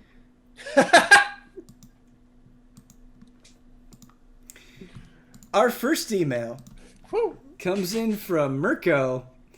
He says, "Hello, allies. With the current lockdown situation, I'm catching up on some movies like many people are. The other day, a scene from the movie Ford versus Ferrari got my inspiration going for today's game. In the scene, Henry Ford II tells his employees to come up with a brilliant idea to help push the Ford company in a new direction. Whoever comes up with one gets to keep his job. Today, the panelists are the head of a major gaming franchise, and they will get 2 ideas from their employees. Who gets to keep their job? So, we have this series. We got 2 different ideas. We can only keep one. Resident Evil. These are the 2 ideas. A turn-based RPG or an Umbrella Tycoon game. For a turn-based RPG. Yeah. I'm firing the person who said Umbrella Tycoon. I would love a turn-based Kyle, RPG. I actually think I would pick the Umbrella Tycoon. Do you think it'd play like Pandemic? I don't know what it would play like exactly, but I just love because that's kind of the thing with Umbrella, right? Is they have their hands in so many things, and so I love the idea of the like trying to wrestle with the economy of kind of these like upfront businesses while also dealing with the seedy underbelly. I think it could be really cool, but of course, yeah. What if it's just The Sims, but like once in a while there's an outbreak, and you It's gotta gonna be- fucking deal with it. Yeah. It's like every 3 days. I think that's cool. Like it's cool, but turn-based RPG sounds real fun to me. An unconventional turn-based RPG. Anytime Yeah. we step away from warriors and crystals, I'm like a little more excited to see what we do with this. Sure. And so yeah, I think that's no fair. question, dude. All right, the consensus from the whole group is turn-based RPG. I think those were two interesting things to compare them. Yeah, heck yeah. Kingdom Hearts, a 2D beat 'em up or a Muso game? Dude, I would do a 2D beat 'em up. Same. I'm going to fire the Muso person. Yeah. I think Kingdom Hearts can feel like a Muso game at certain segments anyway. Yeah, right. It's not going to be that different. Yeah, I agree. I don't think it's going to be that different. Sure. 2D beat 'em up, All man. right, 2D beat 'em up. Yeah, especially if it's co-op, man. That'd be sick. And maybe you can use assets from like the films, the 2D short films. Maybe we go in more of that direction because of its 2D nature. If they do a 2D beat 'em up, I want it to be like gorgeous sprites. Yeah. Like, I want King of Fighters 13 Right. sprites. And you're just Pete Yeah. trying to just find Pete. that black box. Yeah. Dude, a belly charge button or something? Hell yeah. Yeah, you're just Pete in the whole game. That's it. And if there's multiple players, they're all just other Pete's. Yeah, like a green Pete. No, PJ, dude, his son's here finally. PJ's co-op. And I actually feel like Oh, Dad, what are I these want it to be harmless? like X-Men Arcade, where your characters just never shut up either. Yeah. Like, he's narrating all of his special moves. Dude, and shit. Kyle, what Yeah. if it's Pete and Goofy origin? Yes. Like, predates everything. Like, Yeah, man. You have to Pete- unlock Goofy. Pete was originally part of Mickey's Knights or something with him. Yes. Then it's like the descent. Yeah, he's obviously from Mickey's Kingdom. Yeah. Yeah, dude, that's such a good idea. Oh, no, Goof. Sonic About this. Sonic the Hedgehog. Okay, here we go. A Dr. Robotnik mech game or a Dragon's Lair-like interactive movie? Dude, I would take Dragon's Lair. To see Sonic get, like, toasted into a skeleton brings me great joy. I'm picking a Dr. Robotnik mech game. Yeah, man. Because I feel like you get to design the creations too, because he's got so many different features. Yeah. And Brad, here's the thing about the Dragon's Lair thing. Sonic goes fast. He's gonna like stop every 4 seconds. No, dude, you like he's gonna hit a wall or something. Kyle, I'm looking forward to killing Sonic in hilarious ways. So that's the point of the game. Okay, that's an interesting angle on Well, it. like in Dragon Lair, you're gonna die a lot. Yeah. Like, Yeah. you're gonna run out of coins. Like, think about that with Sonic. And like, Okay. yeah, that sounds fun to me. Like if it's like hand drawn too, like Dragon's Lair, Yeah. good stuff. He's gonna get impaled by spikes a lot. Yeah. And hot take. If- don't really if- okay. don't really like Robotnik. Don't give a shit about him. He's whatever to me. Yeah, I'm mostly in it for the robots. He's You're not right. a very captivating villain to me. Sure, I think that's a totally fair thing, but the visual design of a lot of robotics machines are awesome, and you getting to play around with those designs. All right, could be Ben. really Well, fun. I'm thinking of Sonic Team making a mech game right now. Current Sonic Team, and I don't have a ton of faith in it at this Fair. moment in time. I think my lack of faith makes me more interested. Sure. But Brad, I will concede a Dragon Lair game if you, because you mentioned Sonic Die in Horrible Ways.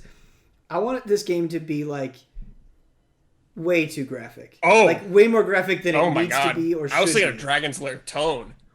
But No, okay. like it has that kind of front Mm-hmm. to it where it kind of has that like Dragon's Lair aesthetic, Mm-hmm. and you're like, oh man, what a gorgeous animated game, and then you get to a death, and you're just like, oh my Yeah. god, like no, Yeah. that's kind Like of the thinking experience that I'm going about for. how upset people would be. Yes, It'd be so funny. yes, that's Yeah, fascinating. it's right? fascinating. Okay. Ratchet and Clank, a Mario Kart like racing game or a skateboarding game? Skateboarding game. Easy. I would rather Come play a on. skateboarding game. I Yeah, think. you're right. And honestly, That's more interesting. they don't have the cast to support a full kart racer. Yeah, you got like Cork, you got Ratchet and Clank, Girl Ratchet. Girl Ratchet, you got the Dr. yeah, you got Ferris. him. You're running I don't low. after that. I don't Yeah. remember a lot of the characters. Yeah, you're running low. I think a Ratchet and Clank racing game could be Of course it cool could be. if they apply the weapon mentality to like skateboards. The Rhino skateboard. Yeah. All right, Mega Man, a Metroidvania or a third-person shooter?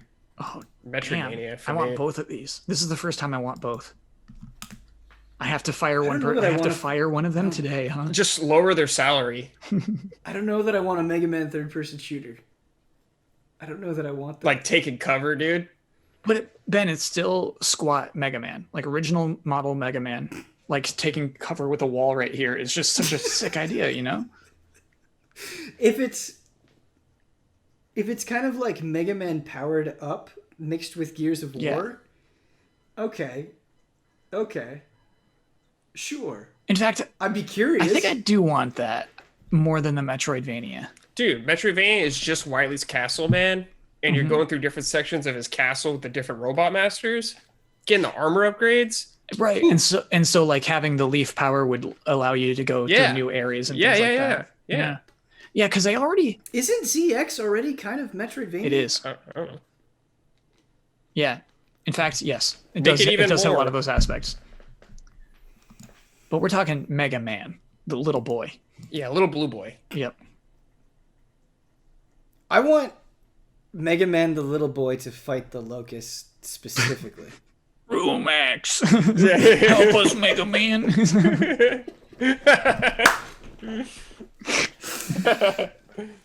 Welcome, Mega Man! You're a cog now! It's a cool idea. Alright, Need for Speed. An asymmetric multiplayer game of cops and robbers, or a rhythm-based driving game. I'm listening to the rhythm-based driving game. I'm picking rhythm-based driving Okay, game. yeah. I guess just because that doesn't exist. And they've had modes where it's cops versus drivers before it. Yeah. Metal Gear Solid, a dating sim, or a visual novel? Those kind of blend together, I feel like. They do, yes. I'm picking dating sim. It's hard to have a dating sim without it being a visual novel. Are you a Metal Gear character Sure. in it, or are you just some random character dating the Metal Gear characters? I think you're Snake. I think in my head you're Which Snake? You are old You're Snake. old Snake from 4? You're, yes. And here's the thing: all you can do is just call people over the codec. Yeah, That's it. You can't walk up to anyone, so it's just you doing a bunch of codec calls. And like just I want an interaction where Snake is calling up somebody via codec and he's like, hey, want to go out on a date? And it just goes, pew, and they hang up. on you. Oh, Dude, what if it was your Otacon and you're trying to date everyone? But That's it just very fun. And it ends bad every time, just like Yeah. real Otacon. Otacon ends up going on a date with Vamp. And at the end, you just get Sunny, and you realize you don't need a woman like that in your life. You're good with just Sunny, and he's just a dad now. he did. He found fulfillment as a dad. Credits roll. Yeah. That's it. Johnny's there to give you support. Otacon would be weird. Of course, I it feel would be like weird. It would get weird with Otacon. It'd all be weird. What do you mean? I just want Old Snake to find love. Yeah. I just want Old Snake to find Gets peace. rejected by Meryl. All right. Anyway, that was a fun game. Next email comes in from Rodrigo. Greetings from Colombia, Ben and panel. Hope you're holding your own during these trying times. Like many, I found solace in our favorite hobby and chipping away at a backlog of books, movies, and games. Kind of similar themes here. But in truth, a sudden surprise interfered with all of that, and that's when I saw that Ty, the Tasmanian Tiger, remastered was out on Nintendo Switch. I saw this too. Overcome with nostalgia, I remembered playing that game as a kid on my trusty PS2, and without second guessing, I listened to the inner child and bought it again. Now, Ty received average to positive reviews in its time, and it's a serviceable by-the-numbers platformer. Still, I'm having tons of fun rediscovering it, and find myself dreaming of a modern reboot with updated visuals. Why? Because I love its world and charm so much. I love having a game set in the Australian bush and outback, full of weird critters with a strong accent, and having dual-wielding boomerang-throwing tiger as my character. For me, it turns an ordinary platforming collectathon into a vibrant adventure full of quirks and personality. I really love the way this email is written. So finally, we come to my question. What settings do you feel are criminally underused in the gaming world? I'd love for more games to be set in the Outback. I've always wanted more games to be set in ancient civilizations, like Mesoamerica, Greek, or Egyptian settings. How about you? Stay safe.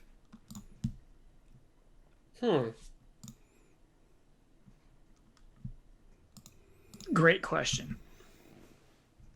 It is a great question.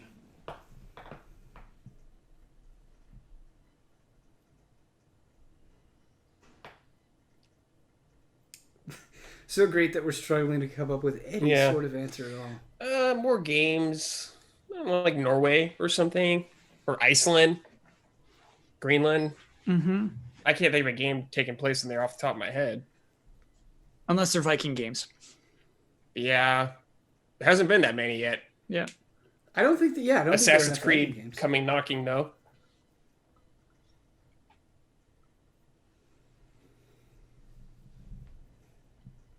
Guys, what about feudal Japan? I think that'd be pretty good. Yeah, I guess what's appealing about the Outback for Thai isn't necessarily the geography, it's the vibes, Sure, yeah. right? Yeah, like Assassin's Creed 2 vibes. Italy. Right. I kind of feel like there aren't enough games set in like the industrial era. Like, oh, okay. Yeah. Like Gangs in New York? I just thought of BioShock Infinite. Like, that's what I'm thinking of. I just feel like we tend to kind of like, we do World War One and we do World War Two. We very much focus on the wars, but I think there's a lot of interesting stuff just kind of with the Industrial Revolution and like those huge advances in technology and how they change the world. I don't know. Like, I think when people do tackle it, it's like, oh, it's a strategy game. And I think you can do it in other ways as well. I don't know. I'm just thinking out loud. This is stream of consciousness, right? Yeah. So one example I'm thinking about a lot right now is Better Call Saul, which, like Breaking Bad, takes place in Albuquerque, takes place in New Mexico. And it's not the point of Breaking Bad or Better Call Saul. In fact, it's just where there were tax breaks. But the New Mexico-ness is so well utilized in that show. Yeah. They just let it be where it is. And so I guess I would ask for more of that, more specificity of these locations.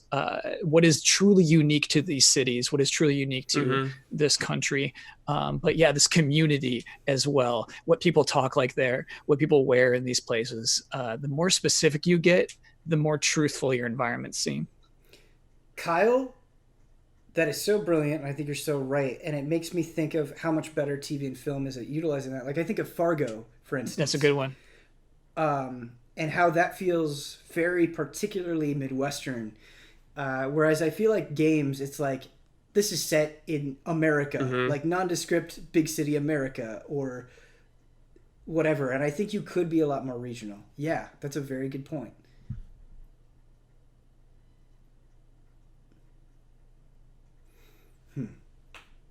I know that there are going to be things that I think of outside of this podcast. How about Hawaii? I was thinking of that too. Let's have some Hawaii games. GTA Hawaii, all the islands.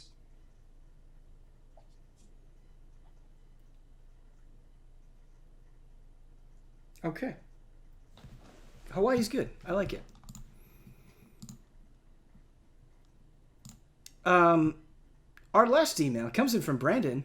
He says, "Hey everyone, as I write this, the DualSense hasn't been known for even 24 hours, but it's the talk of the internet as everyone, myself included, is giving their thoughts and critiques on the way it looks and some of the features that accompany it. But I simply ask, does this even matter? Sure, haptic feedback and the dynamic tension in the triggers do sound intriguing, but outside of that, so long as it's comfortable, should we care about how something looks when we don't even look at it all that much when we use it?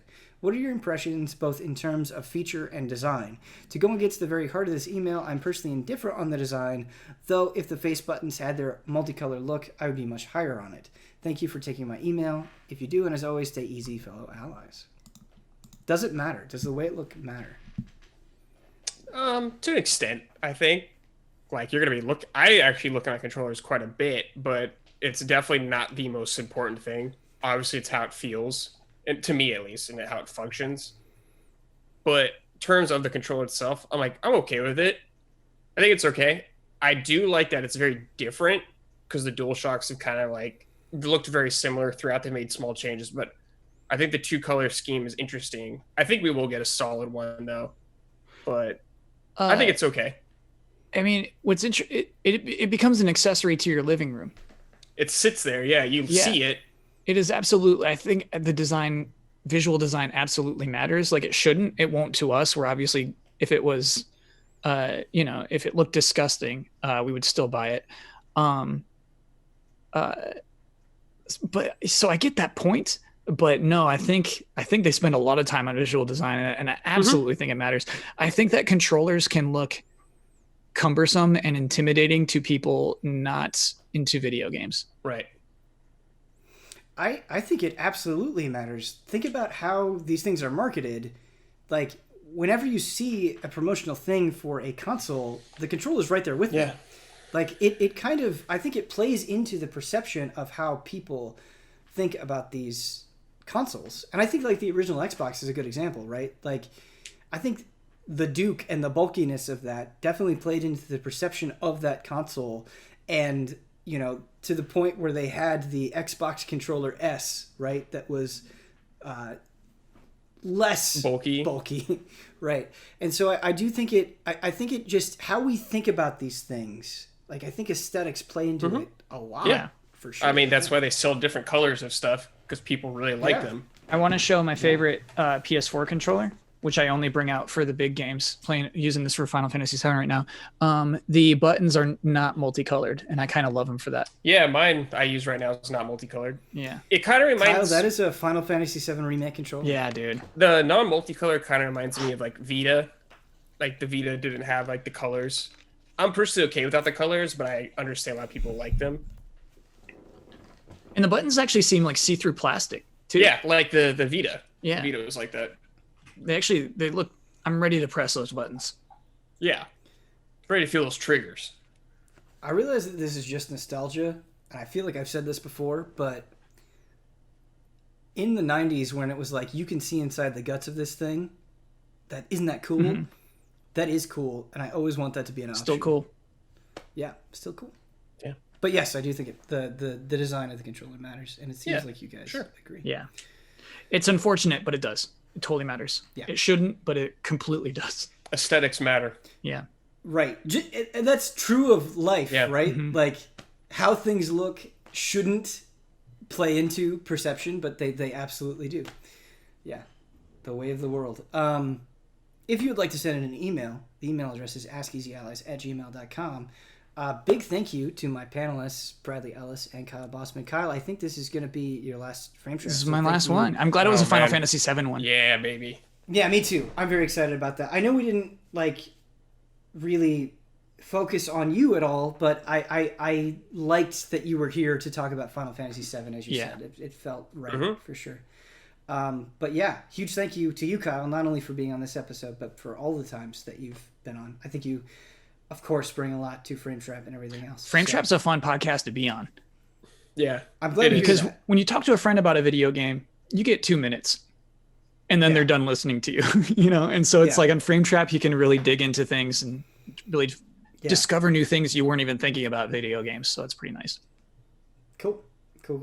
Well, if you would like to find out more about us, please go to patreon.com/easyallies, where we do not just Frame Trap, not just podcasts. We do a ton of things like reviews. See, Kyle, you're I don't even mean to crib stuff from you, but sometimes when you're doing your bit on the podcast where you're talking about the other things we do, I'm like, oh, that's smart. We should promote the other things that we do.